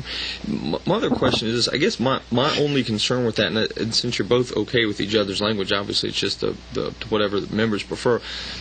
But I tend to agree with the idea that, as you know, pattern charges can change, and we have, if not one of the busiest courts of appeals in the nation, and I also agree with the idea of tending to leave that within the province of the court, and I would hesitate to have to come back every time there's a new court of appeals decision that changes the law a little bit, a word or a phrase, and have to come back and pass a new code section each and every time. So that's my only concern with that. Can you speak to that? Well, of course, in the Senator Smith version, it is what's in the code already, so that's already in the code. So we're not talking about any change. In my version, I would, all it says is what the current law is. You have to find beyond reasonable doubt statutory aggravating circumstance. If you unanimously agree, the court will impose the sentence. Makes it clear that the recommendation is going to be binding. If you do not find beyond reasonable doubt the existence of aggravating circumstance, you cannot recommend a sentence of death. That's current law.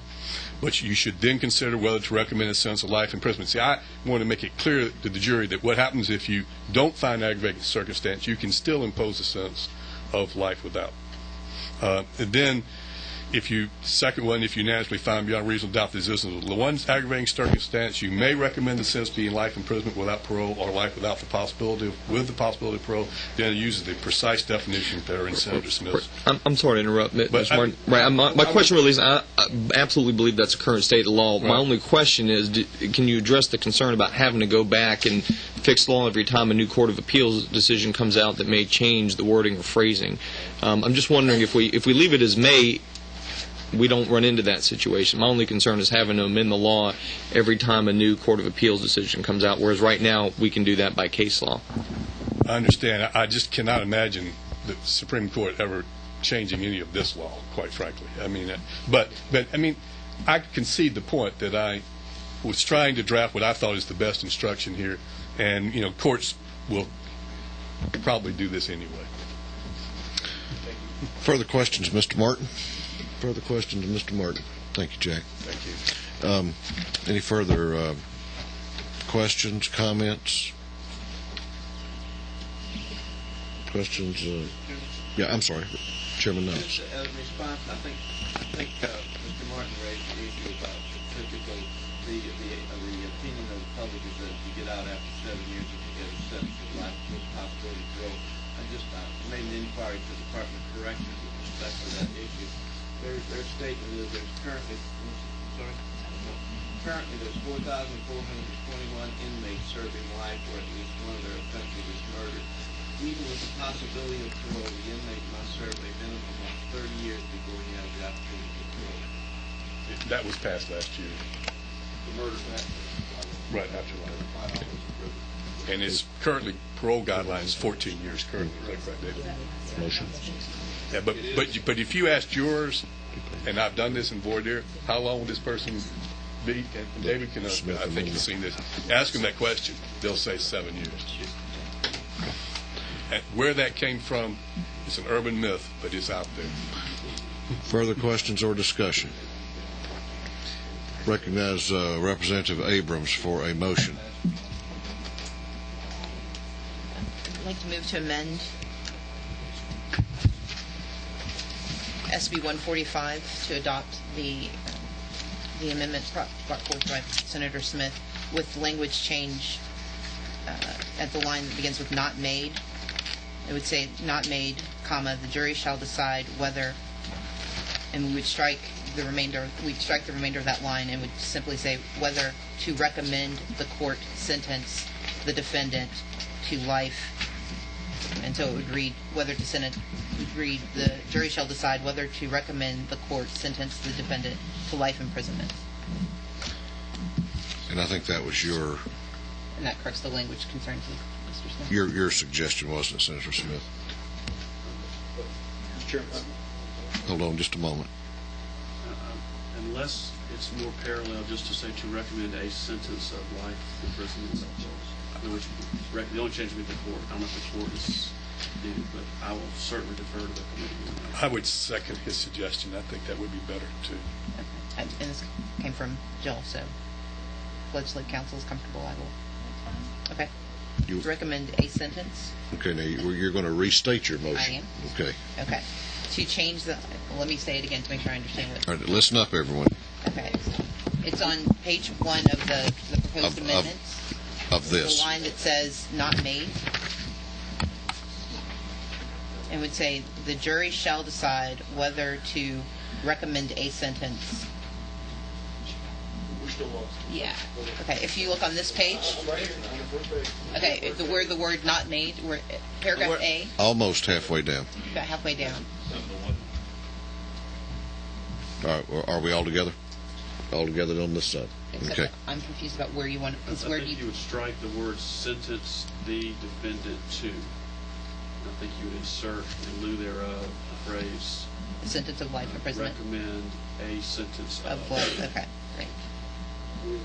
Okay, so the line would read, not made, comma, the jury shall decide whether to recommend a sentence of life. Yeah, and the rest of that sentence. And then it would follow the rest of the sentence. Okay. Does everyone understand the amendment? Which I think is acceptable to the author of the bill. Has she moved to pass by committee? No, No, I'm we're doing the amendment only. This is only the amendment.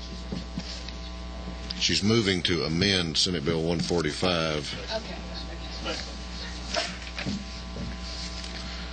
Is there a second to the Abrams amendment, by the way? Second. Okay, we have a motion that, now, this, It's just a new section 5. The whole section 5 is struck. right, It would be inserted in there. okay. So let me see if I understand the motion. Shall I repeat?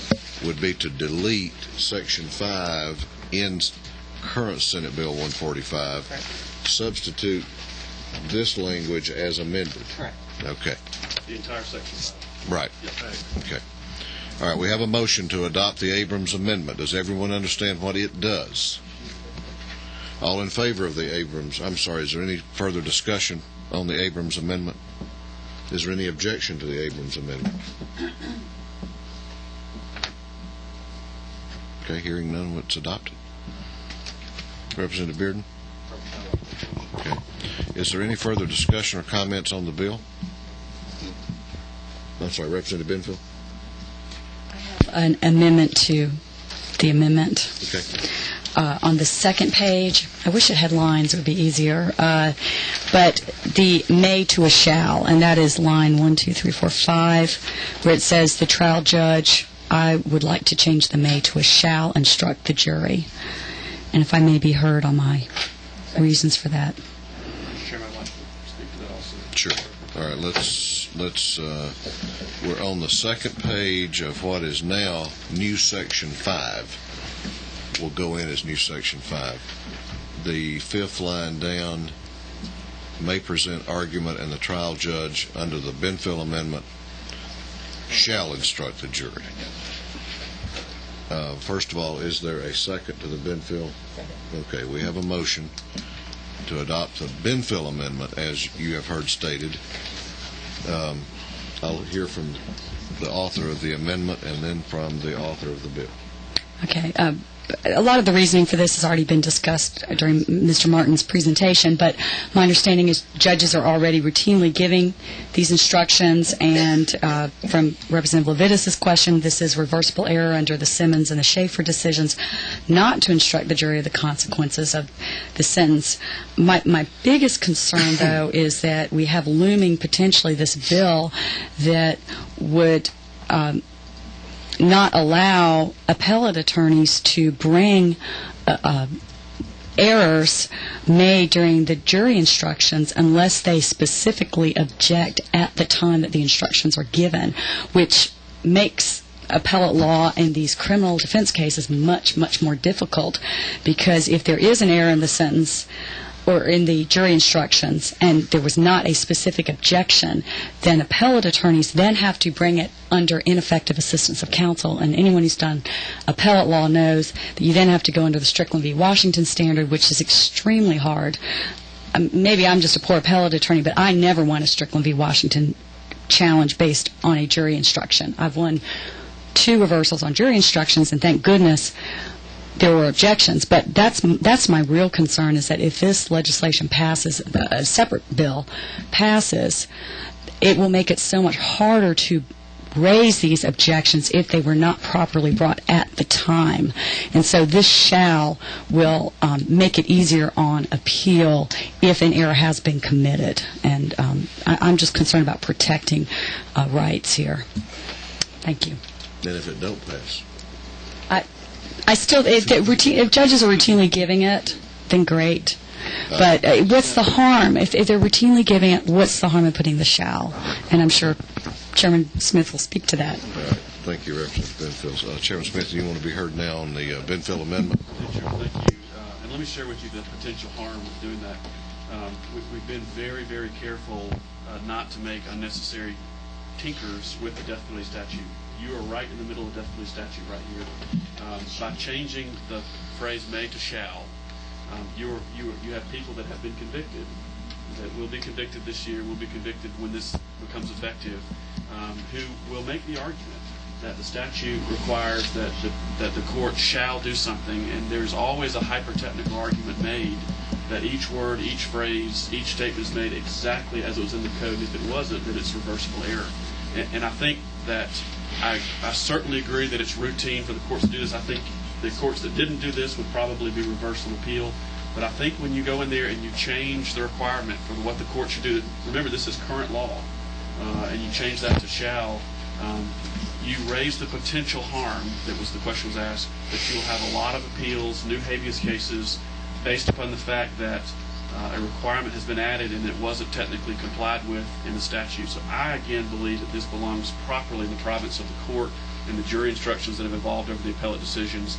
I think it leaves more flexibility to leave may, even though I believe every court probably does just exactly this. But I would hate to see us have an unintended consequence of a bunch of new appeals, new habeas cases arise because we changed a word in committee on the fly and didn't consider that possibility. Further discussion on the Benfield amendment. Representative LaFittis. Mr. Chairman, mine's a question for anybody that can answer. My only concern, because I in the abstract don't have any problems with what Representative Benfield's trying to do, is whether a legislative body can tell a court what it shall instruct. I don't know that we couldn't make recommendations, but I'm asking, can the legislature say to a court, you shall instruct? And if there's other places in the code, that was my only question, whether you're offending some constitutional provisions by telling them how they shall instruct. Do they have the shall language in there? That's my only question. And again, I defer to the constitutional experts here. It's a question, not an objection. I know we have places in the code where we have instructions that courts have to give. I don't know where this may or shall, as I said. We had a couple of judges here earlier. I'm not. I would only say, if we're not sure, let's err on the side of caution, since this could create some unintended consequences. Well, he'll hear that word again in his hearing committee next week. Unintended consequences, tinkering with the statute. Further questions, Representative Benfield. I'll just say a few lines down, subsection C. I know it's not mandating a jury instruction, but it says the judge shall dismiss the jury. And there's an example where we, as a legislature, telling the judge what the judge shall do. And the code is replete with I think language. Representative Benfield's issue, though, had to do with us was the specific issue of the legislature mandating a specific charge. I understand. Representative Mangum had his hand up next. The author of the bill, as well as the witness, the author of the bill, you're concerned about people bringing miscellaneous cases because of the change in may and shall, and judges already do it routinely. I'd like to understand from the author primarily, and then from the you got something you need to say. But if you had language that basically did what you're doing, but said that for cases brought after July 1st, 1997, during and continue You don't. Would that satisfy what you are concerned with, that you clarify that for cases brought after July 6th? Why would that not do it? And you have company behind you shaking your head like that also. Are they agreeing or disagreeing with you? They're agreeing with you. Like third base coaches here. I'm trying to understand why it does not resolve it, because I don't do this area law. Right. Well, and I guess that goes back to my issue of if we're in committee and we're not sure the existing law is working. The pattern jury instructions are being given and the courts are ruling on whether or not they create reversible error. If we change the may to shall we're changing the mechanism by which the court issues that and potentially creating new grounds for appeal that doesn't allow the appellate courts the flexibility to determine the appropriate charge and whether the court met that requirement. What we're really doing is alleviating the Court of Appeals of their role in saying if you provide this hyper-technical language, you don't make a mistake as to a phrase or a word, then you've met the requirements of the code. I think it makes more sense for everybody, for the appellate courts to decide whether or not the courts properly charge the jury. And so I think that we should leave it at the status quo and let the Court of Appeals decide that. Because I think the other side could argue that as long as you met that, then you're relieved of potentially other obligations that the appellate courts have found over the years and embodied in our case law. So I think I just think it's more appropriately belongs in the province of the appellate courts. And if we change it to shall, I guess all of us could rightly say we're not sure with that. So I don't know if that's a good posture to be in. Further questions? Mr. Chairman, would you allow the witness also, do you agree with that? I'm sorry. Mr. Martin, or do you have a different opinion? I didn't remind myself when I was looked at the code section I gave to Representative Benefit. There is a section about guilty but mentally ill. There's certain charges that are required under guilty but mentally ill.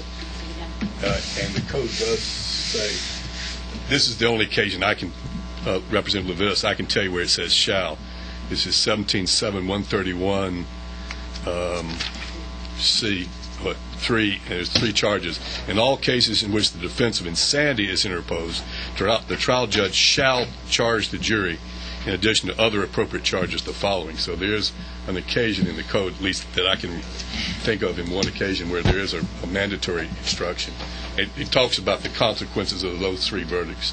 So there are occasions when the code, we have done that in the past, is all what it's worth. I have a question. Okay, Representative Benfield had her. Well, I was going to bring Okay. All right. Vice Chairman Mumford. What was that language? Read that back again. That shall instruct the jury in addition to other appropriate charges. In addition to other appropriate charges. The following. And what's the? I'm sorry. Where's it again? 17-7-131. 131. He said A. 3A. Mr. Chairman, I guess my only response to that would be, please keep in mind there is no other area of law, certainly in the criminal law, where there are more appeals, more scrutiny, habeas corpus filings and so forth based upon the language of these charges. And I don't know that we want to bind the courts with shall versus may in a capital case, which is what you're changing here, not in a non-capital case, which is what was pointed out to you just now. So I would certainly urge caution in making that change. Okay. Representative Setzler. A series of 2 or 3 questions to different individuals, or do I need to direct them just towards the witness? I'll let you start. To the witness, is it your opinion that if this were to be changed to shall, that this would provide a vehicle for defense attorneys to make? Does this widen the door for defense attorneys to make appeals against death penalty cases? If you didn't give the charge, the may charge, right now you're going to appeal. So whether it's may or shall, you're going to appeal. I think you'd win either under may or shall. I'll be honest with you. I think you'll win under either may or shall. I don't think it's going to make it. I prefer shall, but it's not a big deal. To the Mr. Chairman, if I could I address a question to the prosecutors?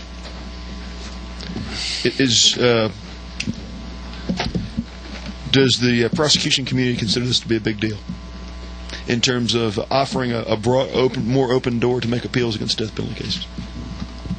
We agree with everything Chairman Senator Custis has said about the danger of changing. Okay. Any further discussion on the Benfield amendment? We have members, I'm not trying to rush the process. We have members that have other obligations. I'd like to take a lunch break, and we need to vacate this room for the other committee. And we're going to have to change venue, and we're going to get into a little hiatus here. Representative Benfield. Very briefly, because I'm starving and I'm missing an important meeting as well. I would just amend my amendment to say I will keep the shall, but to mirror the language that was brought to our attention, 1731-whatever, but what's in the code with the judges instructing the jury to put the judge shall instruct the jury, comma, in addition to other appropriate charges, semicolon. So just mirror that language that's already in the code, and that will give the judge a little more flexibility to say, that other charges may also be included. Okay. Is there any objection to the amendment to the amendment? I'm not asking you to approve of the amendment. If not, then the amendment is going to be amended as you have stated. It's fine. Yes, I object to it, if you're interested. I don't know whether you're talking to your members or to the author. I strongly object to changing the language in the death penalty statute for the reasons I've said. I'm simply trying to get her amendment in a form we can vote on it, and I understand you oppose it. I wasn't sure if you were adopting it. No. I'm just letting her change her motion. I understand. Okay. Further questions or discussion? If not, we're going to vote on the Benfield amendment as amended. All in favor? Does everybody understand the amendment? All in favor of the Benfield amendment, please indicate by raising your right hand.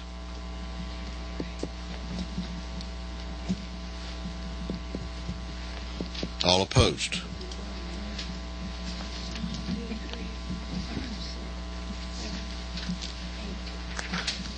The Benfield amendment fails. What's the pleasure of the committee on the Senate Bill 145? Representative Bearden? I make a motion that Senate Bill 145 be passed as amendment. Second.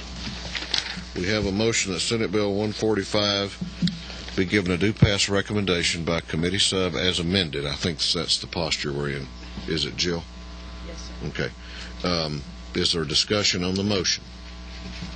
Is there discussion? Hearing none, all in favor of Senate Bill 145 being given a due pass recommendation, please indicate by raising your right hand.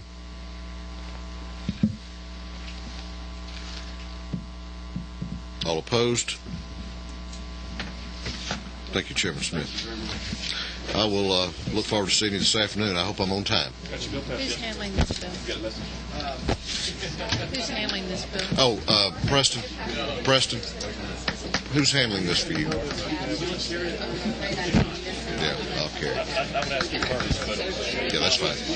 Yeah, I will. Okay, could I have... Where are we eating? Well, we can eat here. That's fine. Yeah, we have sandwiches out here. Okay, members of the committee... Where are we going at 2 o'clock? 5:15 LRB. Okay. Members of the committee, I need your attention, so I need everybody else to be quiet. Lunch has been provided for the members of the committee. It's in here. This room will be available for your entertainment and eating pleasure for about another 45 or 50 minutes. We will reconvene at 2 o'clock or a few minutes thereafter in 515 CLOB. We will stand in recess until 2 p.m.